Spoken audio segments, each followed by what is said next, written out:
The views and opinions of the hosts and guests are their own and do not necessarily reflect the views of the management and staff of Guardian Radio.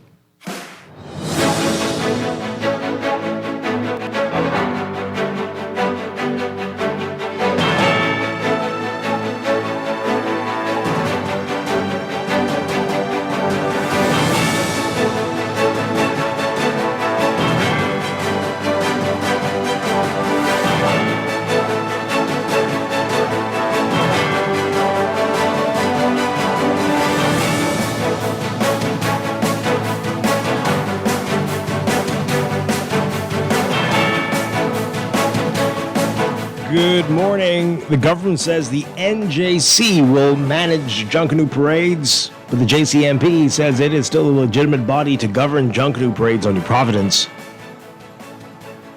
The Prime Minister insisting that he's not downplaying the unemployment figures. And the Department of Inland Revenue says new liquor establishment rules will rein in the proliferation of bars. It's all straight ahead this morning. I'm Dwight Strachan, and this is Morning Blend. Wake up, it's a new day. Wake up, it's a new day. It's the start of the start. Good morning again, Bahamas. It is Thursday, October 2nd, 2025. This is Morning Blend on Guardian Radio 96.9. Again, I'm Dwight Strachan. In a moment, Laverne Gardner will be joining us. Also this morning, we are going to be talking with RF Bank and Trust about World Investor Week 2025 and financial empowerment in general. And later, we'll be talking with Water and Sewage Corporation. Their meter program continues, all the latest on that this morning. That's all ahead, but first, it's time for the overnight, the latest breaking news from while we're sleeping, and the top national and international headlines this morning. Wake up, it's a new day.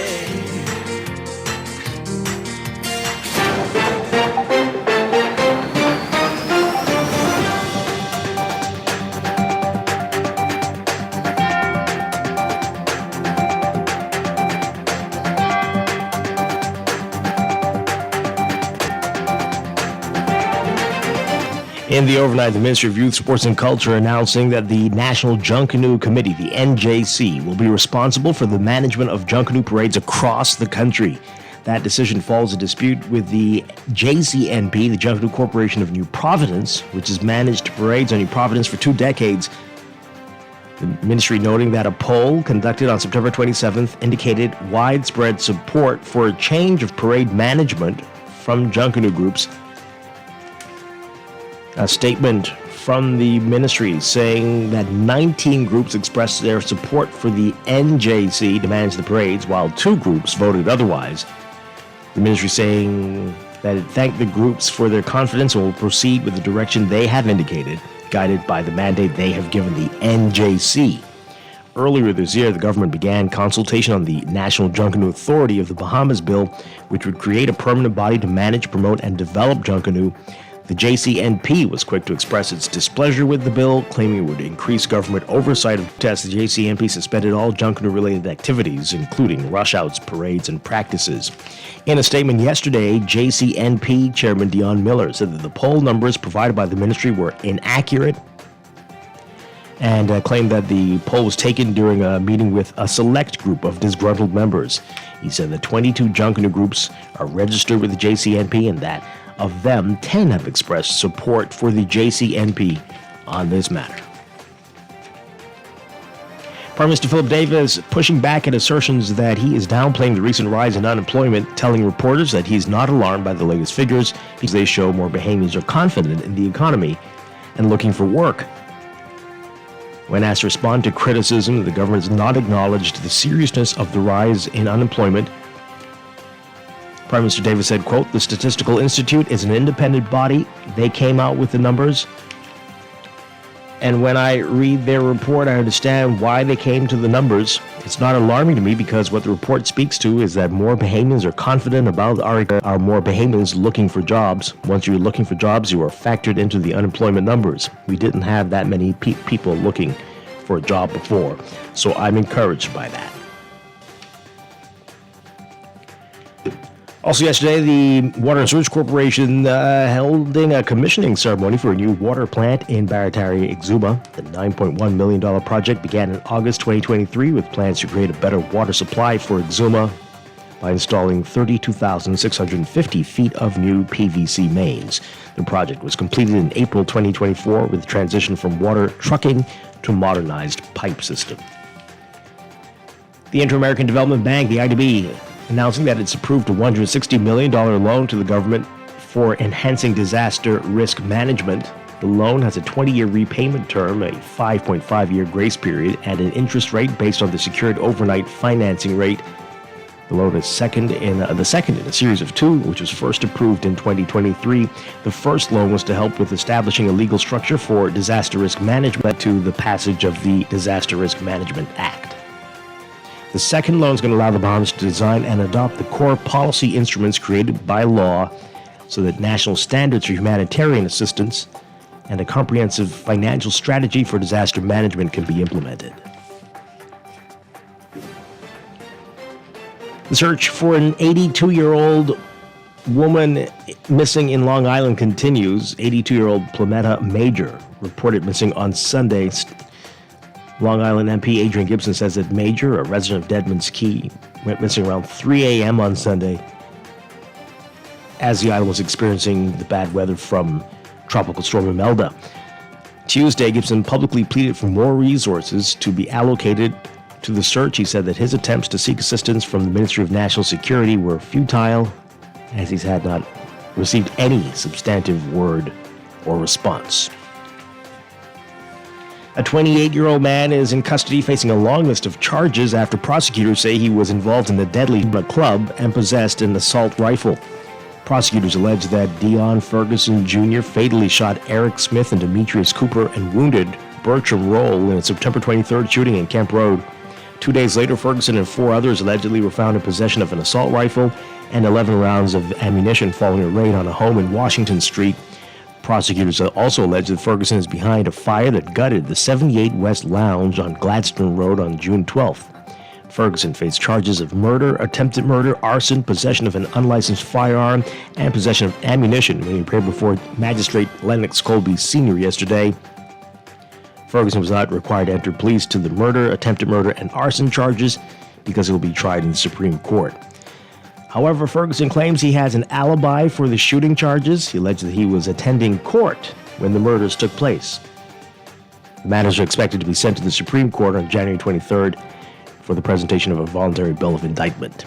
The firearm case is adjourned to November 23rd. Ferguson has been denied bail. And the lawyer for a former policeman accused of abusing his badge to solicit sex has asked a judge to sentence him to time served plus a fine.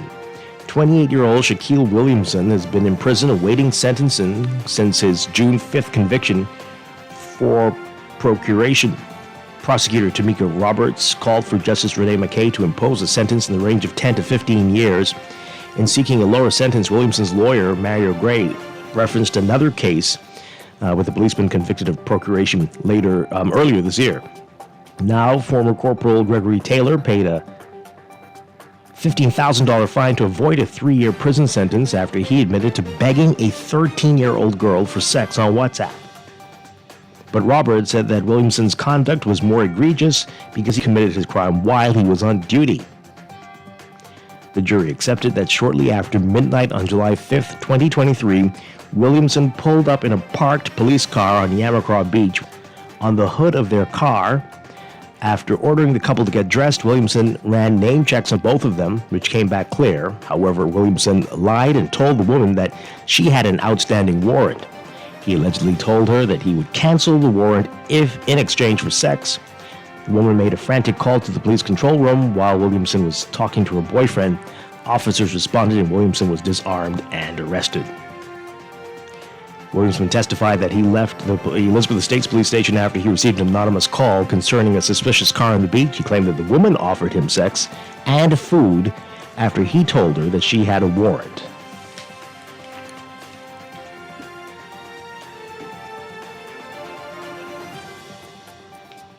Overseas, Hamas still considering its response to U.S. President Donald Trump's peace proposal aimed at ending the nearly 2-year war in Gaza, as Israeli strikes overnight killed at least 13 Palestinians in the besieged territory. The plan, which has received wide international support, requires Hamas to release all remaining hostages, leave power in Gaza, and disarm Palestinian prisoners and an end to the fighting. However, the proposal, which has been accepted by Israeli Prime Minister Benjamin Netanyahu, sets no path to Palestinian statehood. In Gaza, meanwhile, 9 people, almost all women, were killed when a house was hit in the eastern part of the city of Deir al-Balah in central Gaza. 3 people died when a strike hit a tent. In Gaza City, health officials at the Shifa hospital said they received 1 body and several injured people, adding that its staff is having difficulties in getting to the hospital. Meanwhile, Israeli Navy forces boarded most of the vessels and detained dozens of activists and a number of European lawmakers aboard a flotilla attempting to break Israel's blockade of Gaza, drawing condemnation from around the world. The organizers of the Global Sumud Flotilla said 1 boat had managed to sail on but stopped near Gaza's coast on Thursday morning before contact with the vessel was lost. They said 39 of their boats were intercepted or assumed intercepted as communication with the activists was lost. It was an Israeli operation that began the night before. Supporters of the flotilla cities late Wednesday after news of the interception broke, including cities like Rome, Naples, Istanbul, Athens, and Buenos Aires. People decrying Israeli actions and the ongoing Israeli offensive in the Gaza Strip. More protests expected today around the world. Italy's largest union calling for a 1-day general strike today or Friday. And British Prime Minister Keir Starmer responding following an attack on a synagogue in the UK. Police saying today that 4 people have been injured after a car was driven at members of the public and a man was stabbed outside a synagogue in Manchester. The incident, which took place on Yom Kippur, the holiest day of the Jewish calendar, is said to be over after a man believed to be the offender was shot by police.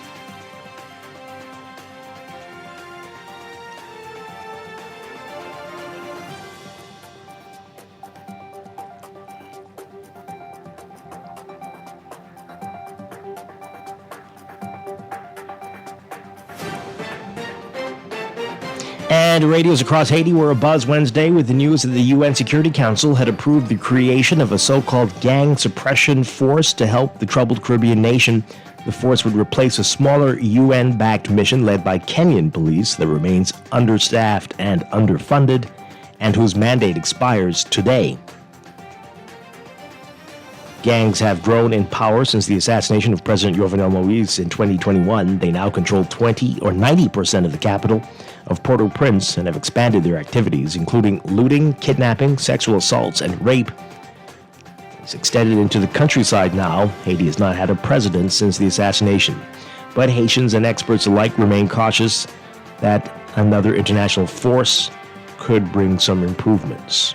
Little is known about the deployment timeline for the new force, which would have 5,550 personnel, a 12-month mandate, the power to arrest suspected gang members, something the current force lacks.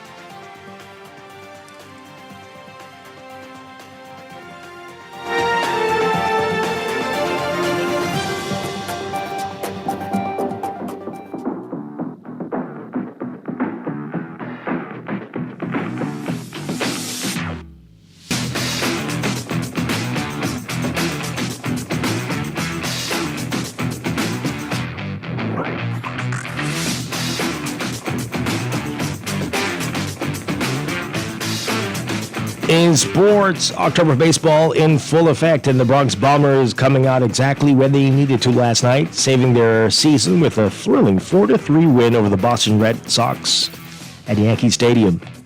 They've evened their mini best-of-3 American League wildcard series at a game apiece. The decisive Game 3 set for 6:08 p.m. tonight. A key factor in the win, Bahamian Jazz writer Jazz Chisholm Jr., along with fellow lefty Ben Rice, back in the lineup The party started with a 2-run home run in his first inning, and Chisholm scored what turned out to be the game-winning run in the 8th. The Bahamian was 0 for 3 with a strikeout, but drew a key walk in the 7th pitch at bat in the bottom of the 8th inning and came all the way around to score from first on a single from Austin Wells.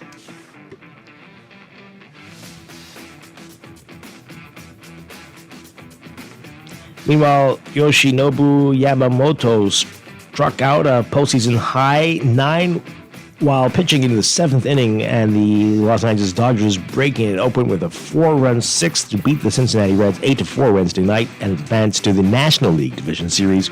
The defending World Series champion Dodgers advancing to their 20th NLDS appearance, 13th in a row in franchise history. They're facing the Phillies starting Saturday in Philadelphia. That's sports, and that's the overnight. Time for your first look at weather.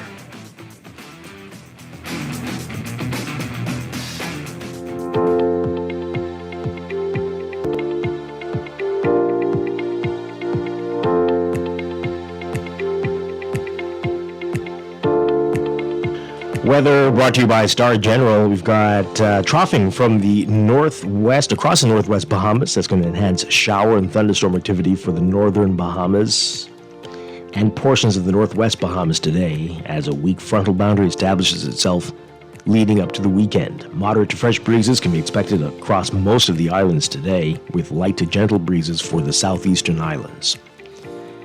So beachgoers are being urged to stay out of the water along Atlantic shorelines due to swell activity. Large to moderate northeasterly swells are expected across Atlantic coastlines. For your forecast for today for the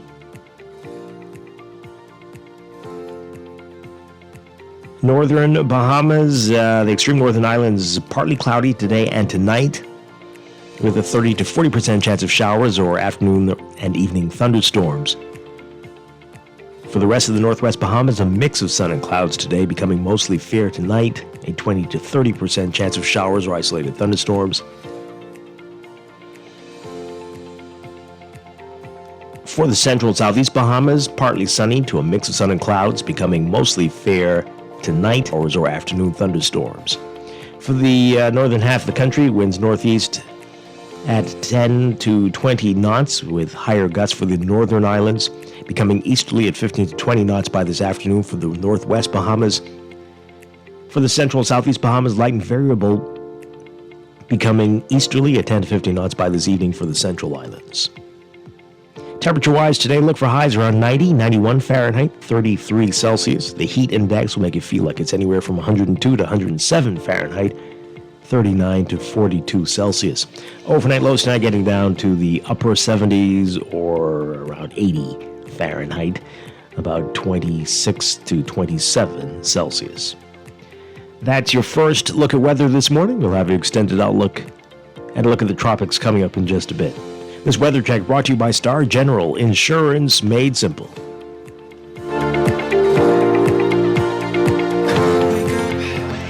It's a new day. Wake up, new day. It's the start. It is time for a break, but when we come back, we're discussing the day's top stories right here on Morning Blend on Guardian Radio 96.9, your home for fresh news and smart talk all day. Wake up, it's a new day. Wake up, it's a new day.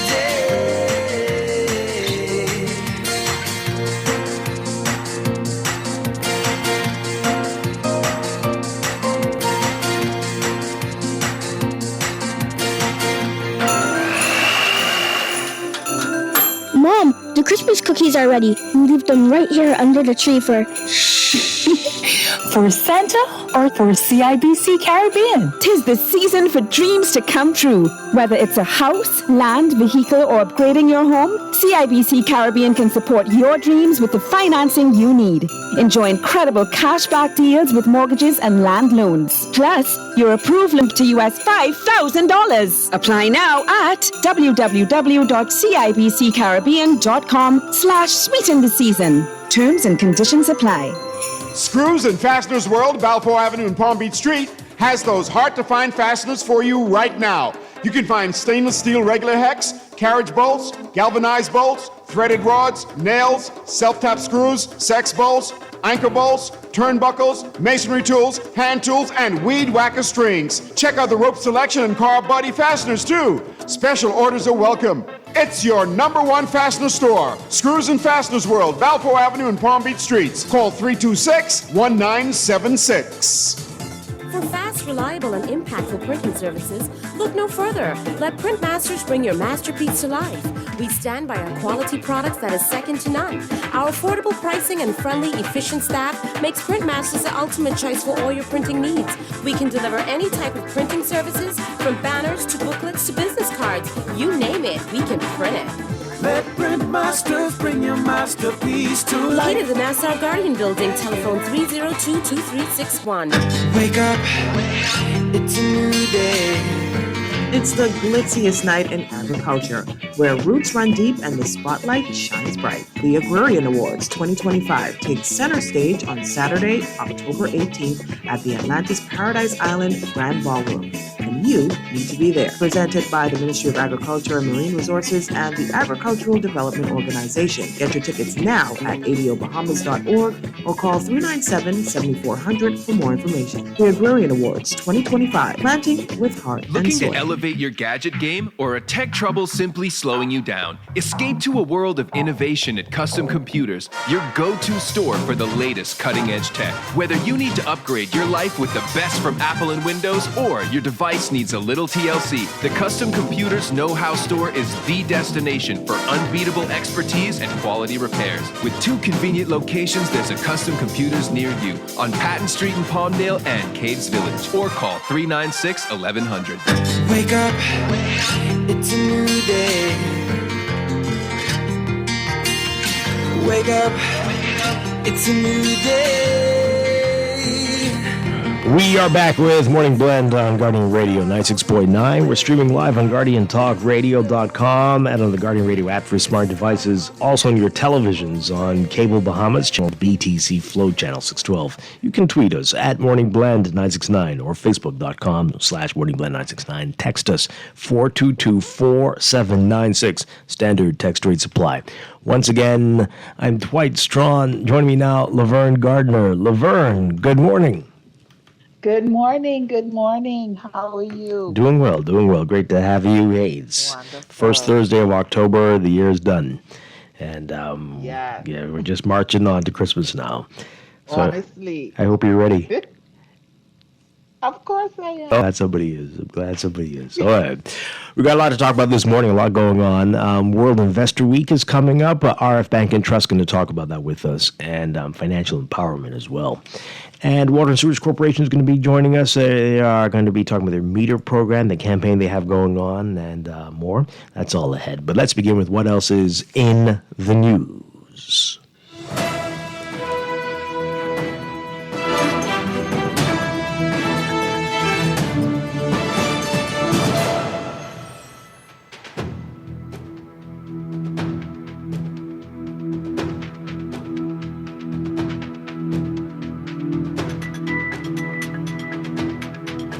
Laverne, it sounds like we're going to have a civil drunken war in the Bahamas, at least in New Providence. I was thinking the same this thing. is insane. It's happening. I don't know what's going on. This is, north and south. I don't know. Wow. So the big headline in the Nassau Guardian, NJC will manage parades. If you saw what was circulating yesterday, there was a survey, and the majority of the group surveyed said they want the NJC, not the JCNP, to manage the Junkanoo parades here in New Providence. But the JCNP says, hold up, wait, what are you saying? That's not accurate. Let's read what's in today's Nassau Guardian, then we can talk about it. Okay, so our Rachel Scott writing about it. The Ministry of Youth, Sports and Culture announced yesterday that the National Junkanoo Committee, that's the NJC, will be responsible for the management of Junkanoo parades across the country. The decision follows a dispute with the Junkanoo Corporation of New Providence, that's the JCNP, which has managed parades on New Providence for 2 decades over the issue. The ministry noted that a poll conducted on September 27th indicated widespread support for a change of parade management from Junkanoo groups. Right? So now, according to the ministry, 19 groups expressed their support for the NJC to manage the parades. And the NJC's been doing parades on the other islands, not for New Providence. Yeah? And this is from the ministry. It said, quote, "The ministry thanks the groups for their confidence and will proceed in the direction by the mandate they have given the NJC." Earlier this year, the government began consultation with the National Junkanoo Authority of the Bahamas bill, which would create a permanent body to manage, promote, and develop Junkanoo. The JCNP, which is responsible for New Providence, was quick to express, claiming it would increase government oversight of Junkanoo. In protest, the JCNP suspended all Junkanoo-related activities, including rush-outs, parades, and practices.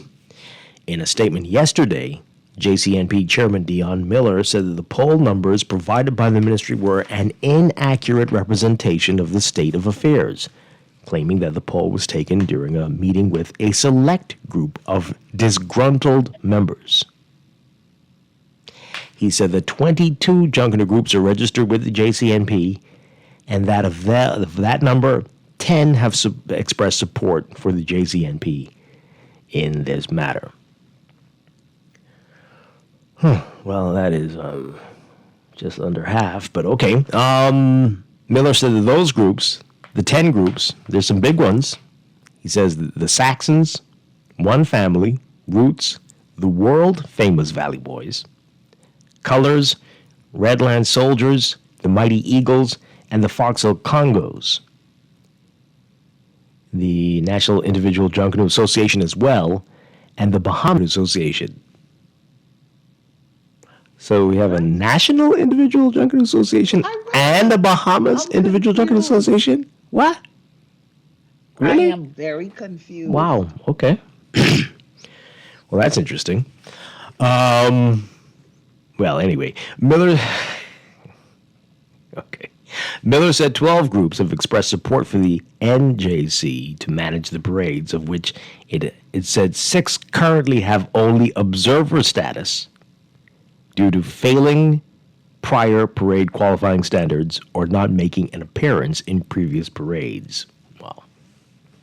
He said those groups are Music Makers, oh boy, Prodigal Sons, my goodness, the Way Forward Valley Boys, Genesis, Body of Christ, Conquerors for Christ, Fancy Dancers, Immortals, Dynasty, these are interesting names, Foundation, Z Bandits, and the New Vikings. Okay. Miller said, quote, "At the NJC's meeting, every individual present was allowed to vote, including groups or persons that are not registered with the JCNP as of June 1st, 2025.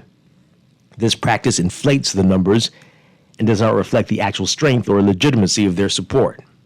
So the NJC's report is, quote, totally misleading and mathematically unsound, saying, quote, observer groups, unregistered entities, and individual attendees cannot be equated to registered voting groups of the JCNP. The JCNP remains the legitimate governing body of Junkanoo in New Providence with the full support of its registered and qualified member groups." Well, the ministry in its statement also indicated a firm position of its plans to move forward. It said, quote, "The ministry also advises that there will be one parade on Boxing Day and one parade on New Year's Day. The ministry looks forward to working with all Junkanoo stakeholders to ensure safe, well-organized, and enjoyable parades for Bahamians and visitors alike." What's really happening? I have no idea. No idea. What is really happening? Because the average person just want to be able to go out to Junkanoo, watch Junkanoo, enjoy Junkanoo, share, carry on bad for their group that they are supporting, who's a part of their community. Mm-hmm. And then have the right afterwards to say they rob us, right? Right. Mm-hmm. Like, this is what we want. Mm-hmm. What is happening? We have now, I didn't even know that there were different associations We have the JCNP with all these different P, and now we have the. So my question is uh, with this new body that's formed, does it mean then that the JCNP will continue just to have oversight over New Providence groups, and then this other organization will govern or be over the rest of The New Providence groups? Junkanoo in the other islands? Is the JCNP going to dissolve? Because do anything with two heads is a monster. Um, what exactly? How is this going to function? Well, I don't know. I can't answer any of those questions. Bearing in mind, like you said, it's already the end of the year. So how is this now going to impact Boxing Day? Well, and I think New you're Year? getting way ahead of Junkanoo? I'm getting yourself. ahead? Yeah, because again, what Miller is saying is quite interesting, right? The big groups, the big players are still backing the JCNP. Right, that's what he's Right. saying. So if they don't show up, you don't have Junkanoo. So Oh. what does that mean? Why do you think that they're not going to show up? I don't Blood, know. sweat, I and mean, tears, these it's not the people are first in the time. shack. It wouldn't be the But first they're time that in the people don't show shack. up. They sleeping in the shack. They're working on their costumes. Groups are seeking redemption. But is the JCNP saying that because of this that they won't show up? Are they going to continue? Because they did when initially when everything started with this new governing body, they did send out to all of their members that they weren't supposed to be participating in certain things. So now where do we go from here? Yeah, these are the Is questions. this, you know what? I am a conspiracy theorist. Is there a plot behind the scenes to destroy Junkanoo and maybe bring in some other form of No, parade no, let's not that go is there. not classically No, us, no, don't that even is finish that not sentence. culturally us? You don't have to finish I'm that just sentence. asking No, no, no. because But the plot might be to destroy what's happening? the JCNP. That's the plot. That's the Okay, plot. that's the plot. Yeah. So let's not take it too far. But JCNP is in I'm danger. sorry, it's not me who was taking Well, it don't too listen to far. those people. Those people who you're talking to, I don't know who they are. But the JCNP is in danger. That's what's going on here. But what will happen? Let's find out from our listeners. They are closer to it than we are. I'm sure. 323-6232, 325-4316. 325-4259, or call us toll free 242-300-5720. What's going to happen here indeed? Callers, do you know? Good morning. Caller, you're on the air. Dwight, good morning. How you doing? Good morning. I don't call as someone that is close to the Junkanoo experience. I just call as a concerned and listening Bahamian. I've always wondered about the extent to which the government can, appoint itself as overseers of private citizens' effort. I'm one of those persons who've long believed that the sustainability and functioning of Junkanoo in the Bahamas has succeeded largely volunteered and gave of themselves. I don't see how that amounts to the level of oversight and takeover that the government is pursuing right now. That's as if you started something private. It should be more in line with the interests and invitation of private citizens. That being said, we are where we are. And what I'm listening to from what you just put out by way of reading, it sounds to me like the key players, the key stakeholders, the main people who are the brunt of Junkanoo, who carries the brand, who show up day in and day out and give us the experience, they are with the JCNP. It seems as if the government has managed to pull together the fallen away side of people who have not been serious enough about the experience. And that if, Well, I wouldn't put it like that. But that's what it sounds. That's what it sounds some like. big players are still supporting the JCNP. Big players. But the bulk of the people who are the major stakeholders seems to be on the JCNP side. From your explanation of some of the classification of not all, but some of the classifications that make up that 12, they don't seem to be persons that should have as much sway as they seem to be having. Yeah, well, Some of them. You Okay. you even didn't you describe some of them as having not been qualified to meet the that's status what the JCNP is saying. That's what they're saying. Mm-hmm.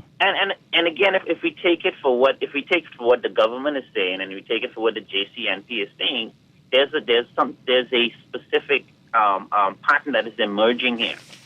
Now, all of this is like you and I would agree, is left to be proven that some of the groups that have taken side with the new organized government organized platform, that they their status and qualification is questionable. That's to be proven, because that's a claim made by the JCNP. I am leaning to think that the JCNP is having been the people out there that followed and qualified and disqualified groups, should have some authority to make that kind of a statement.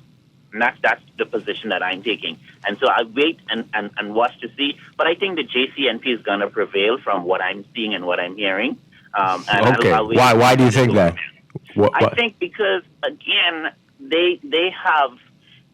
It's like they've built a relationship with the Junkanoo community. No. John, you got to pay attention to what's being said. So the minister said there's going to be one parade. So no one's going to be allowed to do their own thing on Boxing Day or New Year's. If you don't want to take part in the one that is sanctioned, you won't be allowed to do anything. So obviously the groups, I don't know if the Saxons will tell its fans, okay, well, we're going to sit this one out. I bet you they're going to bend this tree the way they wanted to. I wouldn't put my money... That is a fair argument to make. Again, but again, I'm still going to sit out before taking side with the government and believing that private citizen is going to allow the government to run a power play that doesn't reflect the best interest or the will of the majority. You sure you live in the same Bahamas I live in? Because the government is oppressive. You have a fair argument, Dwight. You have a fair argument, but I'm going to hold out faith that this is going to play out a little bit different than the government think it's going to. That's why I love your confidence. I just don't think that private citizens should allow governments to put power play on them. See, because the government, while it is a player to the table, it is behaving as if it owns the brand of Junkanoo. The government doesn't own it. Okay. The government doesn't own the brand of that belongs to the private citizens.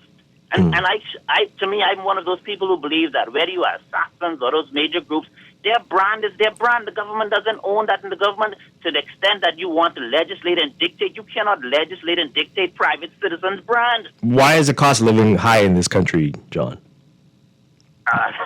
Why do we mean by it's high? Why do you think it's so high compared to... What's the major reason why it's so high? What's contributing to this? I think when you look at private citizens, when you look at corporations and governments, government taxes, everything is taxed. Everything, all of it. The duties, the VAT, all the stuff has caused everything to be much more than it is anywhere else. Government controls everything. Whether they're in it or not, they're influencing everything. And you're right, private citizens shouldn't allow it, but it happens. They're in everything. Every single thing. Caller, good morning, you're on the air. Dwight and Lauren, good morning. Hi. Dwight and Lauren, I anticipate this coming. The JCNP, I believe that they overreach. I believe that when they got into the love affair of the inner working of the Wally Boys split, I don't think that was their business. And then they further extend their tentacles when they said all group practice suspended. If I am the leader of the group, how can you tell me to suspend my practice? okay, and that don't come before you. No, I think they choose between two sides, between the Wally boys, then they start to call it politics. You see, from the get-go, I said... I mean, I don't know if they did anything that they haven't done to any other group. They told them that the first one would have to be for, what do they call it? Fun Rush, along those lines. And that the next time they'd have to, right, they'd do like everybody else does. So I don't think they treat them any way they would have treated any other group. No, but Dwight, the Wally boys was a different piece of cake because you had one group only just had two different names. They were not new members. They were not forming a new group. All they were the same group that actually split in two. Not the first time, apparently. Well, they say the same thing happened before with colors. So there's been examples of this before. Yeah, but Dwight, they keep using the stick of, they say Genesis and colors. Dwight, see, those two groups, that was obviously what I call, actually, not a mistake. That's an experiment, okay? But with the Wally boys and the experience that the group had, Dwight, there was no way you could distinguish that, the group didn't have the numbers, not experience or the qualifications to come out and rush at the senior group. Then they started using the prime minister brother. Listen, culture belongs to all of us, From the get-go, they should have allowed everybody to rush because this is our culture. And if the big groups decide that they don't want to come out, then give the government the CS money back if they don't need it, okay? Junkanoo was a free expression. I just read the newspaper last week with Brian Addy when he said how Junkanoo is our pastime and everybody should be allowed freedom. Why didn't he encourage the JCNP to allow the way forward to rush as well? Okay, let everybody rush and be the best man then. Okay, do not eliminate one group because of what you see in politics. And then I think they weren't being. They were going to be allowed to participate fully come Boxing Day. And I think Dion was actually too friendly with the Brian Adley faction. Okay, that's what happened. Okay, he chose a side. Okay, he should have been neutral. Okay. All right. Thanks a lot. Well, they say it's not just one man, right? It's all the groups are represented. So one man doesn't make the decisions with the JCNP, so they claim. Let's take some more calls. Good morning, caller. You're on the air. Are you there? Good morning. Yeah, good morning, Dwight. Good morning, Bahamas. Hi. Dwight, this last caller basically summed it up so you can see the genesis of what's really happening here. You have some government operatives. Their party is in now. Who has the Minister of Youth, Sports, and Culture, hook, line, and sinker?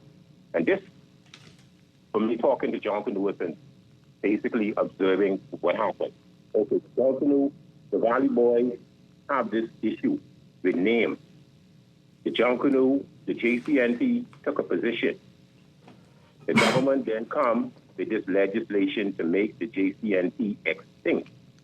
The same small faction of people who is politically connected people, right?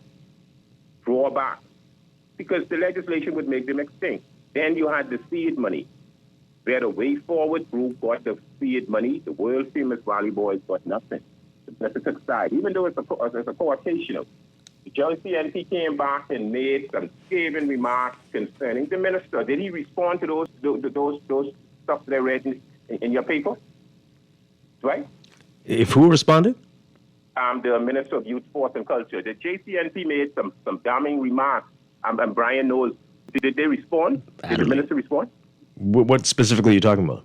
He talked about with the matter still being the Way Forward faction stated that the world famous Valley Boys faction. They stated that the minister got it wrong. That there's still a court case pending. Mm-hmm. The minister said everything has been adjudicated. That's why he issued the seed money now and didn't give one half of the Valley any. Now that didn't seem to work. He didn't answer it. Then they came back to go after the JCNP to make them extinct again. It's obvious the minister has a lot of free time, Dwight, on his hands. A whole lot. This is a cabinet minister, a government representative. And obviously he has a lot of free time. And this does nothing to advance Junkanoo. The minister has to find something constructive to do, but he chose to find something destructive. How is this advancing Junkanoo? Seriously, we start off with the Valley. We start off with the Valley, the Valley had this issue. Look at where Junkanoo, this thing is getting worse and worse and worse. Okay. And it's because the minister chose to take sides. All right, we've got a lot of calls coming in. Let's take these. Thanks so much. Appreciate it. Let's take another call before we get to your text messages. Good morning. Call you on the air. Hi, good morning. Yes, good morning, Dwight. How are you doing? Good morning, Laverne. Hi. Good morning. The problem is that I think, we have been used to doing things so ad hoc for so long. We have never took any organizational structure. My question would be, is heritage and culture a valued asset? Does it have an economic value?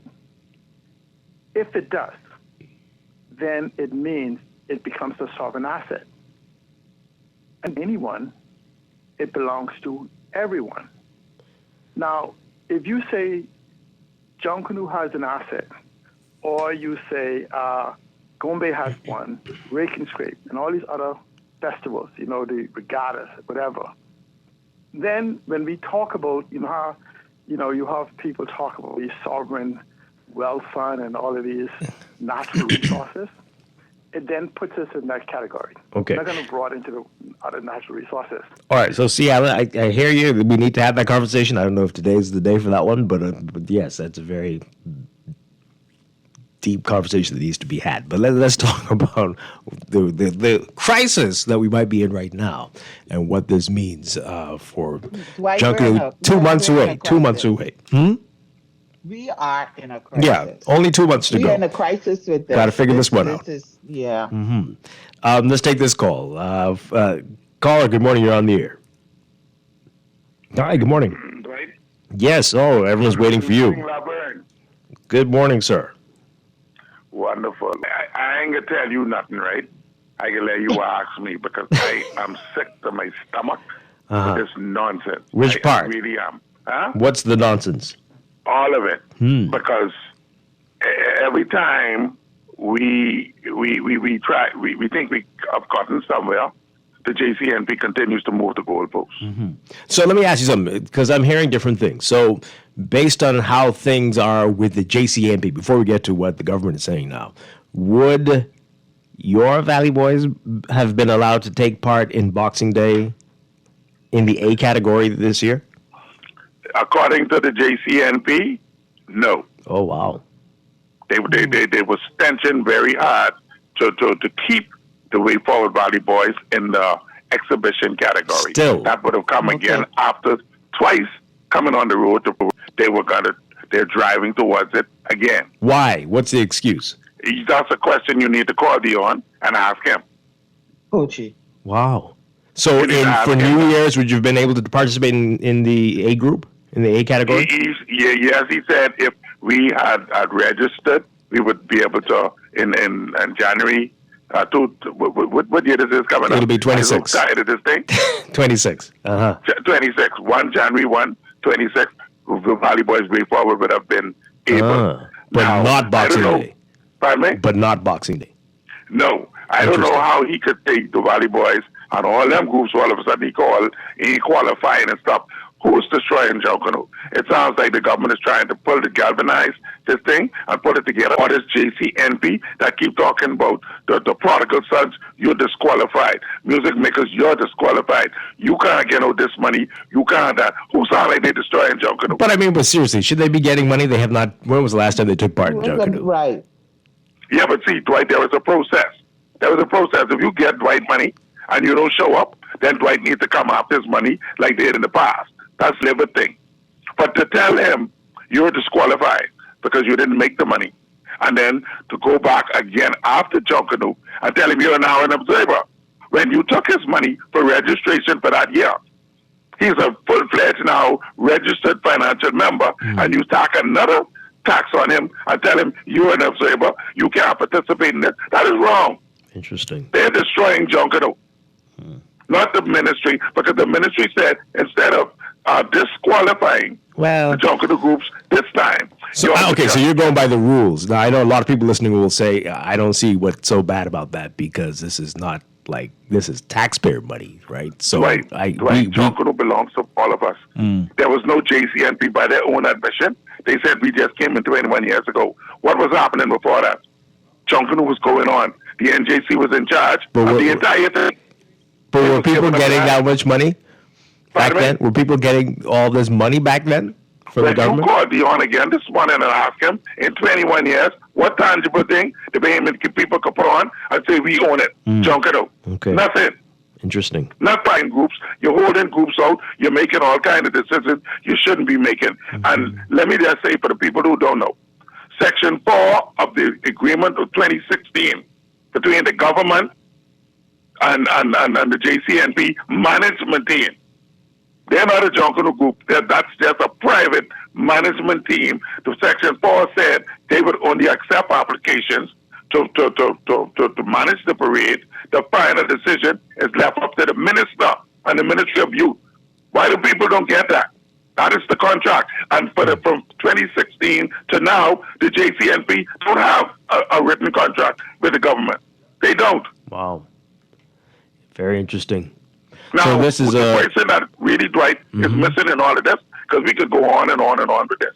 The person that needs to come to the forefront, and your reporters need to go to this office, is the minister, because he has been dropping the ball. The minister has been dropping the ball. Didn't you hear the previous call? The previous call says the minister's clearly got too much time on his hands, and he's been meddling in Junkanoo. You don't agree with that? Cleaver is basically right, but Cleaver is wrong on the other section. Junkanoo don't belong to the JCNP. The JCNP is a private management entity, just like NAD.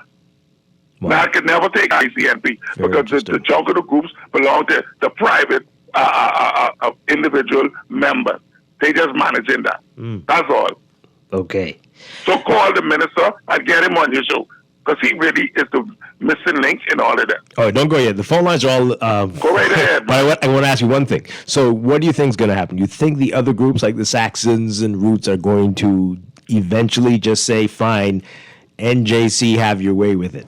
This time it ain't going to happen like that, Dwight. No? See, because this is what the minister them trying to mitigate against when last year and this year the JCNP first did that. Like I said, who wanted to try Junkanoo? Oh, we boycotting. That ain't sound like the minister trying to do it. What's going to happen is those Junkanoo groups, either they send some people who couldn't read 2 weeks ago to the minister to sign, or something ain't right, or either they won't get locked up. Because I'm sure those contracts stipulated to get the seed money exactly what you need to be doing. I'm sure that's what it's saying this time. So if Junkanoo is going to go on, and there ain't going to be no two management teams out there. Right. Well, that's what I'm saying. So you think they're just going to, everyone's going to come on board with the NJC managing this? Listen to me. The NJC has to do what they have to do this time.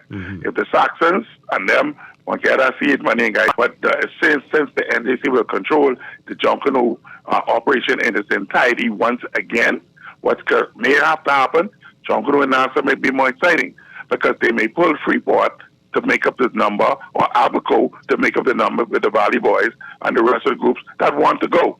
Junkanoo is going to happen. Wow. It is going to happen. Okay. Thank you very much. Thank you. No really problem. appreciate Call your me call. anytime. Okay. All right. So, Well. I don't even know where we're going from here. That's a lot. That's a lot. All right, let's see if we can get through some of these calls really quickly. We'll pick this up on the other side of the news, but let's get these calls in. Good morning, caller. You're live on the air. Good morning. Good morning. Good morning, you and your guests. Hi, good morning. Good morning. Follow the money, eh? Follow the money. Try, UNESCO and their subscription. Find out what's going on with that. The amount of money they want to give the Junkanoo, and that's why all this fighting going on. Someone with some sticky fingers want to control the money. Wow. Follow the money.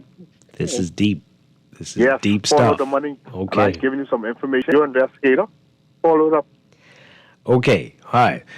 My goodness. I feel like I'm in the middle of The Godfather.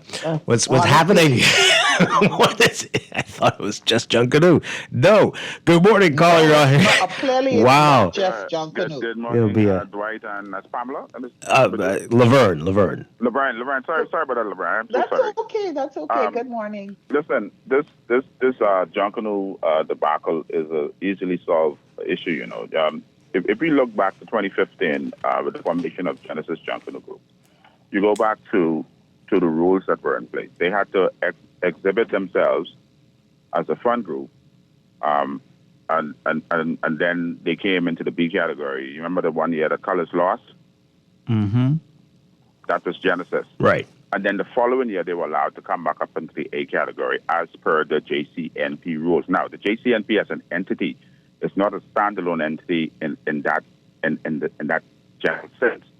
That is a collection of the Junkanoo groups who have decided to make rules to manage the parade and manage themselves going into the parade. The NJC has always been around. They have never been on the side. They have always been the entity that spearheads Junkanoo throughout the Commonwealth, not just through Providence. National Junkanoo Committee. Yeah, it's in the name. It says it's right there. The NJC, the Junkanoo Corporation of JCNP. Sorry, the JCNP, Junkanoo Corporation of New Providence. It says that in the name. So it means that the groups in Nassau were galvanized. They put these rules forward that they want. If you are a group and you leave an established group who is already registered under a particular name, and you leave and you declare your independence, you would then be under the rules of the JCNP for admission as a new group. Mm-hmm. Whether you care the name or not, like you gave the perfect example, Colors at Colors International and Colors. Yeah, Colors Entertainment, yeah. Right? This has happened before. So yeah, I don't know why we are, and I'm not trying to attack the contributions of many of the callers. I'm just saying history has already shown us what has happened. Right. These are rules that Junkanoos agreed to. That's correct. Yeah. So the issue is that there is an elephant in the room. It's an 18,000-pound elephant that people are tiptoeing around and not seeing or being honest about or speaking honestly about. Sorry. Yeah. So the question now is, going forward, what do we do as an entity in Junkanoo? Are we going to have rules for thee but not for me? Or are we going to follow the rules in its entirety? Yeah. I heard Granny Boy talk about Section 4. Yes, Section 4 exists. But there are other sections that also gives the GCNP the authority to manage the parade going forward. And on the day of the parade, the JCNP literally stands by, and the NJC has the Grand Marshal and all of these other persons that manage the parade. Okay, we got to go to the news. I really appreciate your call. Thank you so much. Callers, we'll pick this up after the news, and we'll get your text messages and talk about it a little bit later in the show as well. This is Morning Blend on Guardian Radio 96.9. Stay with us. On the street instead, that's Junkanoo. That's Junkanoo. Take away your hurt, make you clap your hands, jump and dance. Ah!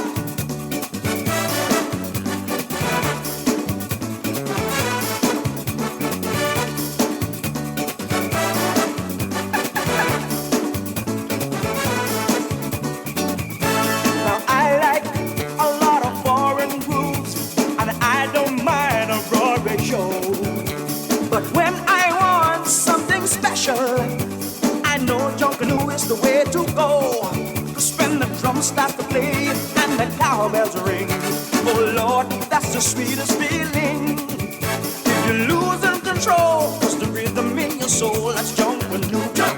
That's Junkanoo. If you should be in bed, but you're on Bay Street instead, that's Junkanoo. This is Guardian Radio 96.9 FM, streaming on GuardianTalkRadio.com and the Guardian Radio app, Nassau, Bahamas.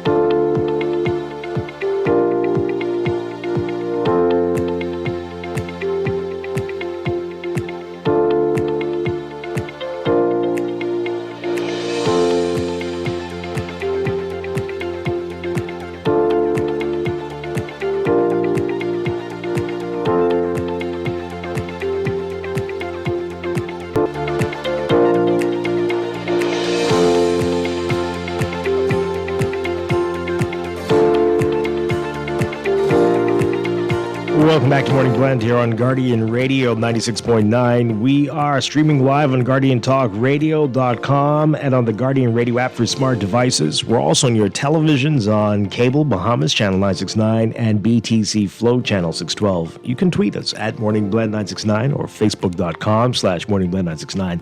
Text us 422-4796. Standard text rates apply. And now at 8:28, it is time for a final look at your weather for today, brought to you by Sherwin-Williams Paints. If you're looking to paint, your local Sherwin-Williams store has top-quality paints, expert advice, and everyday discounts to help you save only at Sherwin-Williams. In your weather for today, we've got troughing across northwest Bahamas. That's going to enhance shower and thunderstorm activity across the northern Bahamas and portions of the northwest Bahamas today as a weak frontal boundary establishes itself leading up to the weekend. Moderate to fresh breezes can be expected along most of the island, with light to gentle breezes across the southeast Bahamas. So this frontal boundary is going to linger through Sunday, maintaining an increased potential for showers and thunderstorms. I know you don't want to hear that after what we experienced a few days ago, but that's going to be mainly for the northern, northwest, and portions of the central Bahamas. While a strengthening area of high pressure to the north will generate moderate to fresh breezes across the country, life-threatening swells and dangerous rip currents will continue to affect the Atlantic shorelines of the islands, with Hurricane Imelda still active in the western Atlantic. So due to the additional rainfall, flooding may actually occur again across the northern Bahamas and portions of the northwestern islands from today into the weekend in low-lying and flood-prone areas during heavy or prolonged rainfall events, and especially in areas already inundated with water. Beachgoers are again being advised to stay out of the water, especially along Atlantic shorelines, due to the swell activity. So your forecast for today, partly cloudy today and tonight for the extreme northern islands, a mix of sun and clouds for the northern islands, and partly sunny to a mix of sun and clouds again for the southeastern islands, variably cloudy tonight. A 30 to 40% chance of showers and thunderstorms, especially in the afternoon for the northern and northwest Bahamas. We're looking at highs around 90, 91 Fahrenheit, 32, 33 Celsius. The heat index will make it feel like it's anywhere from 102 to 107 Fahrenheit, 42 Celsius. Overnight lows tonight getting down to about 78, 79, maybe even 80 Fahrenheit, so between 26 and 27 Celsius. In your extended outlook for tomorrow, Friday, partly cloudy to cloudy conditions for the northern and northwest Bahamas, a mix of sun and clouds elsewhere, as high as up to 50% chance of showers for the northern and northwest Bahamas. Saturday, partly cloudy again for the northern half of the country, including parts of the central Bahamas, partly for the southeastern islands. Still a 30 to 40% chance of showers and thunderstorms for most of the country. Sunday, partly cloudy for most areas, with a 10 to 30% chance of showers or thunderstorms. That's going to hold for Monday as well. In the tropics, we've got Hurricane Imelda just northeast of Bermuda now, moving over as a Category 2 storm yesterday. We're also watching a couple of waves. We've got a tropical wave expected to move off the coast of Africa over the next couple of days. Formation chance is still low right now through the next 7 days at about 20%. And over the southwestern Atlantic, an area of low pressure may form near the northwest Bahamas and southern Florida by Saturday. Formation chance is low at 10%. That's your Morning Blend Weather Check. Weather Check brought to you also by Easy Car Sales. And fresh from the factory, fully electric and built for the future, discover the new collection of 2026 EV models at easy242.com. All electric all the time since 2016.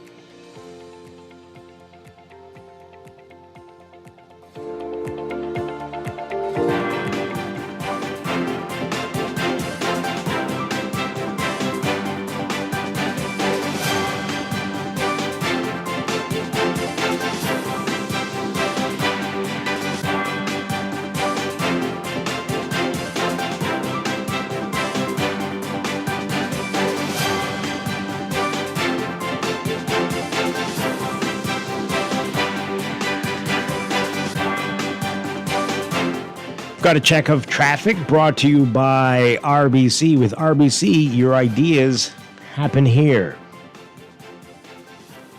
In your real-time traffic, we have a number of hot spots to tell you about. We've got Milo Butler Highway, heavy traffic as usual, from Fire Trail all the way up to Tonic Blooms Darling Highway. In the northbound lanes, you're going to see that. It's going to pick up for you once you get north of that area, heading into New Providence Highway near Sports Center Road. You'll see that once you're north of Sports Center Road, straight up to the six-legged roundabout. Heavy traffic for you southbound on New Providence Highway as well, and slow-moving eastbound traffic along the JFK Drive side. Other hot spots for you this morning, Blue Hill Road. As usual, heavy traffic for you near St. Vincent Road, and especially once you get north of Carmichael Road and north of Soldier on the way to Independence Drive. Slow-moving northbound traffic there. And both directions on Independence Drive, you're going to be seeing heavy traffic for you between the roundabouts at East Street and Blue Hill Road. East Street busy for you between Soldier and the roundabout, mainly northbound. Prince Charles Drive, as you get to the major intersections, you'll see heavy traffic, especially near Beatrice Avenue and Soldier Road into Robinson Road. That's westbound. And on Eastern Road near Fox Hill Road, and just west of that on the way to Johnson Road, you're going to be seeing that heavy, slow-moving traffic for you. Those are your hot spots. That's your real-time traffic and your morning blend traffic alert. Also brought to you by NUA Insurance, agents and brokers. Whether you prefer face-to-face chat or handling things online, they've got you covered. Visit NUAinsurance.com for an instant motor quote or stop by your nearest branch today.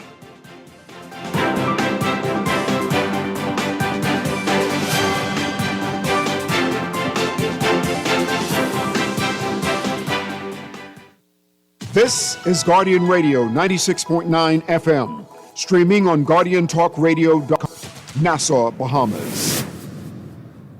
Southwest Plaza has so many stores, I've been trying to find a sensible way to list them all. There's CBS Bahamas, the Ashai Institute, BENC Snack World, Bamboo Shack Bahamas, there, the Athlete's Foot and BTC, Games and More, John Bull Fine Threads, Alive, Bahari, Dairy Queen, 700 Wines and Spirits, Sandy's Clarkson Island Lock, Starbucks and Lowe's Pharmacy, plus Marco's Pizza and Lorraine. Southwest Plaza, what a wide array of stores. Southwest Plaza, stop by today and explore.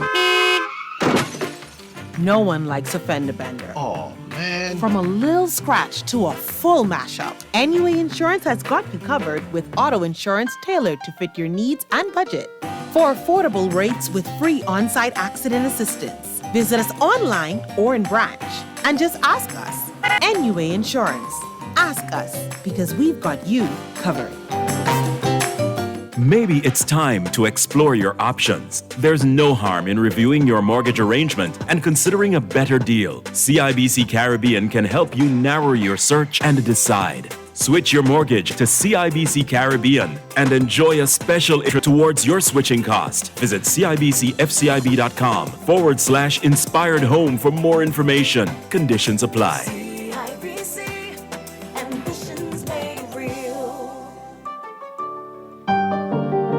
When it comes to hearts at Cleveland Clinic, you can't miss a beat. You seek the best care possible, work with the brightest minds, and leave no stone unturned to get to the heart of the matter. Because understanding is always the first step to overcoming. For every heart in the world, see how we're advancing the future of heart care at Cleveland Clinic today. In the world of business, technology is not a choice, it's a necessity. And for businesses that demand excellence, there's only one choice for unparalleled support and cutting-edge technology. Custom Computers. You have challenges and we have solutions. Computing, networking, storage, and printing for enterprises large and small, aligned with premium brands like HP, Microsoft, Konica Minolta, and more. Get tech done the right way with Custom Computers. Call the Know-How team at 396-1101. Maybe it's time to explore your options. There's no harm in reviewing your mortgage arrangement and considering a better deal. CIBC Caribbean can help you narrow your search and decide. Switch your mortgage to CIBC Caribbean and enjoy a special interest rate and help towards your switching cost. Visit CIBCFCIB.com/inspired home for more information. Conditions apply.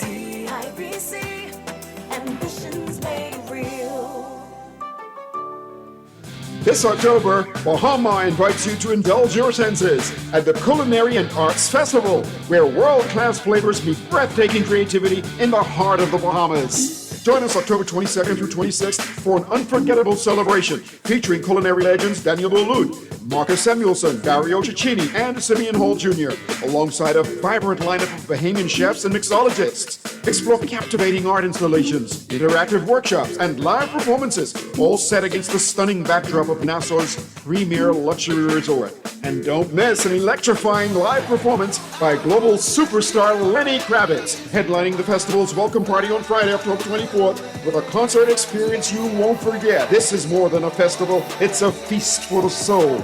Tickets and packages are going fast. Visit bahamar.com to reserve your spot at the Culinary and Arts Festival at Bahamar, where taste and talent take center stage. Bahamar, life spectacular. KB and Sting, coming with the Bahamian ting. Come on. Woo!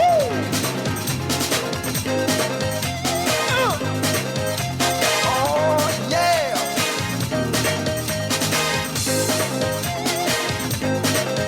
Yes.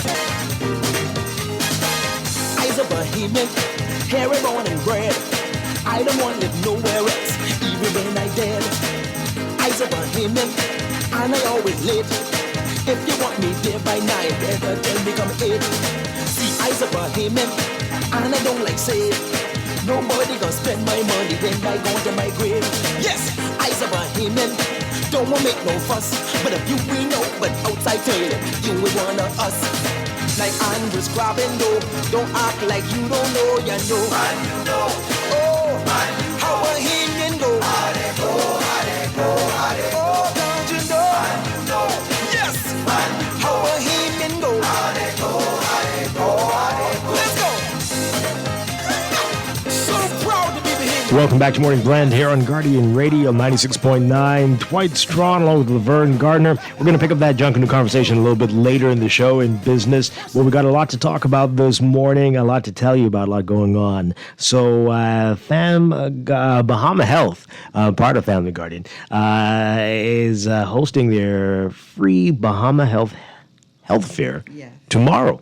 And here to tell us all about this, very pleased to have with us Vice President of Bahama Health, Charlene Rodgers. Good morning. Great to have you with us. Good morning, Dwight. It's nice to be here. All right. So this is pretty exciting. It's free, so that's always great. Yes. Tell us about it and how long you've been doing this now. This is not the first time. Oh, no, definitely not. But we are really excited. Tomorrow we are launching our new product, the Essential 300. It's a comprehensive major medical plan for employers as well as individuals. And during that launch, we're having our health fair as well. So we're inviting the entire public to join us. They can sign up for this new plan as well as meet a number of the vendors that work with us. And so we will be on site tomorrow from 10 a.m. to 3 p.m. And as you are aware, the Family Guardian, or Bahama Health, the division of Family Guardian, we are located in the Family Guardian Financial Center, and that's opposite the Sydney Poitier Bridge. So we would be along the lawns of our front part of the building. And so we invite you to come down and just sample, shop, as well as sign up for the new product. We have a number of vendors who will be there. So all right, so we'll talk about the vendors and what you can expect Friday in a bit. But tell us about Essential 300. Exactly what is it? Okay, so this is a plan for persons who may not want the more richer benefit. It's a low-cost plan that offers comprehensive benefits, so you can get your hospitalization, your physician's visit, diagnostic labs and testings under this plan, and so you can basically maintain your health at a reasonable cost. That's so very important. we are very excited. As you are aware, we have a number of medical plans that we sell at Bahama Health. But continuing to look at the economy and persons' need, we thought that we will bring this new plan in, and a lot of persons have been waiting for this, so we're excited about this launch tomorrow. Okay. All right. So anything that people need to keep in mind if they want to sign up? Do they need to bring in any information? Is there people who it won't be open to? What can you tell us about that? No, the plan is open to all persons. You can come once you're age 69 or under. We would be pleased to write you up as a new applicant. And then we also encourage, there are many employers who are looking for an affordable plan. So we say, come down. You can complete your applications. We will have our agents on hand as well as our brokers who would be able to facilitate this process for you. And of course, like any other insurance plan, we say walk with, some of your KYC documents. So bring that driver's license, a copy of your passport, etc. If you're enrolling children, make sure you have a copy of the birth certificate, etc. Okay. But we will be ready. Yeah, okay. Good morning. Laverne? I have a question. Good morning. Is it just one flat rate, the plan, or, is it arranged based on what all is included? And on that same vein, there are certain things that tend to be standard with any kind of health insurance. So this plan may not be as costly as others, but are there some standard things that you were able to still put together, even though this plan is, I guess I'm going to say, more affordable for people? Yes, it is comprehensive. So there is a life insurance. You do have hospitalization. So if you're going in hospital, it's covering that. You have your office visits. You have medications. You have the lab diagnostic test. So it has all of the components of a full major medical. Ask about dental. Dental and vision is Okay. available Oh, as an option as well, should you desire to So do that would be an add-on then, like dental and vision? Yes, there is a rate for that, yes. It's an add-on to the plan. And back to the first part. So based on, is it where you choose what it is that you want, or is there a flat rate?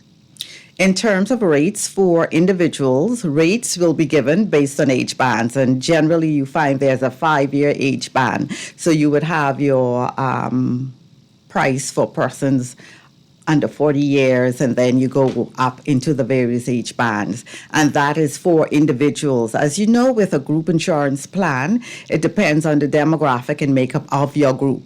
So then you will have a rate. So for example, for the employee only, then persons with dependents, you have different rate tiers. You can have employee and spouse, employee and children, employee and family consisting of spouse and children.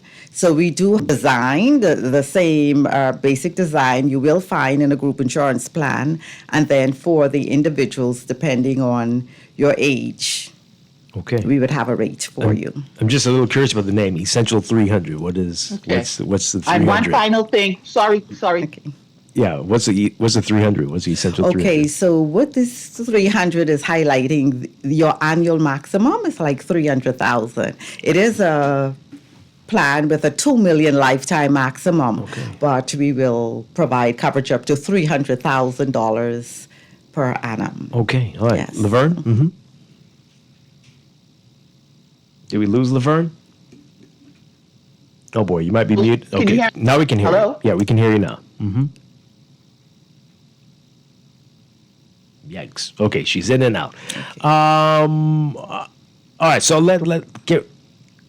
can we find out about tomorrow? What else can people expect, and who are going to be some of the vendors? Okay, so just to give you a highlight on some of the vendors, we have the Bahama Retreat will be on hand.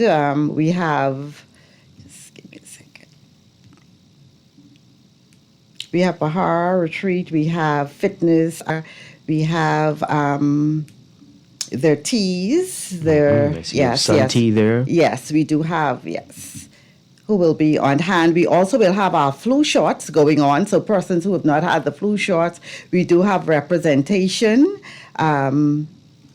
there with persons. You can get your flu shots, you can have your health checks. So we will be doing cholesterol, we'll be doing blood pressure, we'll be doing glucose testings as well.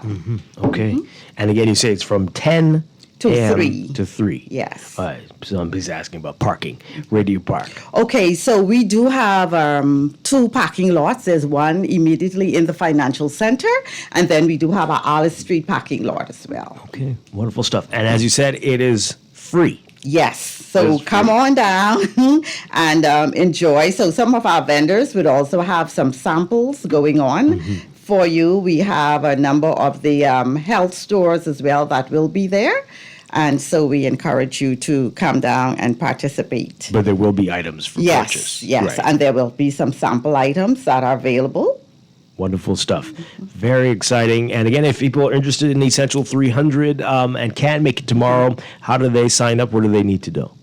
Okay, so they can contact us by telephone. We have 396-1350, as well as we can facilitate inquiries via our Bahama Health, their agent or broker. Okay.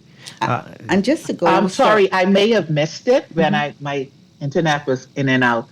Is it rolling out in Grand Bahama as well? Yes. Any of our listeners, they can go into the office. Are you having a health fair and everything here as well? No, they can go into the office and see the agents. The health fair will be in New Providence, but as you know, Family Guardian has several locations throughout the Family Island. So we do have our new office that has just opened in Eleuthera. We have Grand Bahama. And so wherever there's a Family Guardian's location, you can go in and you can find an agent that would be able to assist you. Okay, good stuff, good stuff. Charlene Rodgers, thank you so much for being with us this morning. And again, the health fair is tomorrow at your location at the foot of the bridge. And Essential 300, yes, sign up for it today. Would, right. And just very quickly again, those vendors, we're going to have Essence, Meter Spa, Shaddai Health, Down to Earth Farms, Empire Fitness, Paramount Rehab and Fitness, Better Living Health Center, Amber Spa, The Body Bar, Baha Retreat, Sun Tea, Holistic Lifestyle, Fitness Connection, Essentially Alkaline, Getting Fit, many more vendors will be there, stuff. just to name a few. It's going to be a fun time tomorrow. Thank you so much. Again, Charlene Rodgers with Bahama Health. We're going to take a break, and when we come back, we're talking with RF Bank and Trust about World Investor Week. You don't want to miss that. Stay tuned. This is Morning Blend on Guardian Radio 96.9. I like the Vince. I like the Lakers too, but only when they win. I's a Bahamian. Shopping is a thing. Go Miami for 2 days. Come back talking with slang. See, I's a Bahamian. I come with a price. You say you want my vote. Better treat me right. Them Apago Conquijo. Oh, how I love them so they know. Yes! How Bahamian go. Your solution for rising gas prices and expensive car maintenance has landed. Brand new 2026 electric vehicles from BYD have arrived at Easy Car Sales. Imagine no more gas and major savings on maintenance. Test drive a BYD EV today and save thousands with the car that redefines driving. Visit easy242.com for our 3 locations, in-house financing, and more. Easy Car Sales, the only authorized BYD dealer and warranty provider in the Bahamas. Looking for insurance that fits your lifestyle and your budget? At Star General Insurance, we've got you covered. Insurance with flexible options for third-party liability and comprehensive coverage, or commercial insurance products that protect your business. We have choices you can afford. Own a home or renting? Our home insurance products have just what you need. And for the adventurers out there, we offer marine insurance too. Visit our website or social media pages for contact information and quotes. Star General, insurance made simple. It's time to upgrade the way you enjoy at-home entertainment. Alive Fiber is here. Enjoy all your favorite channels and streaming apps, all at lightning-fast internet speeds with affordable bundles, and it's only a click away. Visit www.alivefiber.com to sign up now. Stay connected, live your life. It's good to be alive.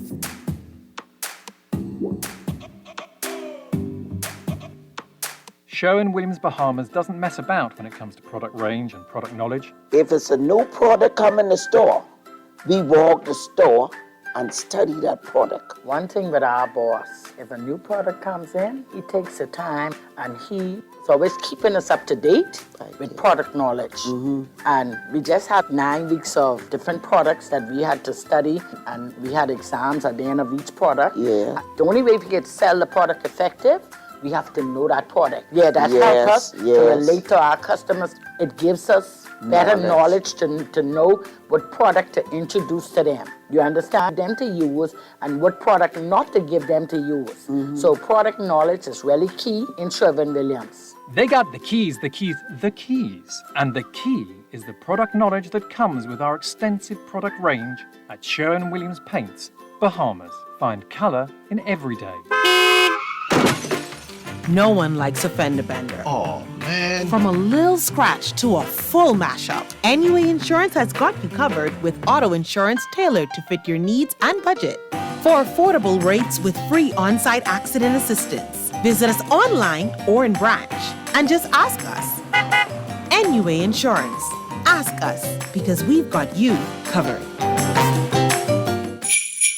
'Tis the season for dreams to come true. There's Santa for the kids and CIBC Caribbean for you. Whether it's a house, land, vehicle, or upgrading your home, CIBC Caribbean can support your dreams with the financing you need. Enjoy incredible cashback deals with mortgages and land loans. Plus, your approved loan gives you a chance to win up to US $5,000. Apply now at www.cibccaribbean.com/sweeten the season. Terms and conditions apply. This October, Bahama invites you to indulge your senses at the Culinary and Arts Festival, where world-class flavors meet breathtaking creativity in the heart of the Bahamas. Join us October 22nd through 26th. Unforgettable celebration featuring culinary legends Marcus Samuelson, Dario Zucchini, Simeon Hall Jr., and Scott Conant, alongside a vibrant lineup of chefs and mixologists. Explore captivating art installations, interactive workshops, and live performances, all set against the stunning backdrop of Nassau's premier luxury resort. From curated tasting events to beachfront feasts and immersive gallery experiences, this is more than a festival. It's a feast for the soul. Tickets and packages are going fast. Visit bahamar.com to reserve your spot at the Culinary and Arts Festival at Bahamar, where taste and talent take center stage. Are you searching for something new? Something exciting? Your dream job in paradise? Well, look no further. Royal Beach Club Paradise Island is hiring. Join a dynamic group of passionate hospitality professionals, craft unforgettable moments, and thrive in a vibrant, welcoming atmosphere. Play your part in shaping the future of our team while growing your own career every day. Bring your energy, your passion, and your creativity to a workplace that's as dynamic and fun as you are. At Royal Beach Club Paradise, they don't just exist. They're limitless. So are you ready to find your perfect fit? Visit Royal Beach Club at paradiseisland.com/career today and step into a world of exciting possibilities.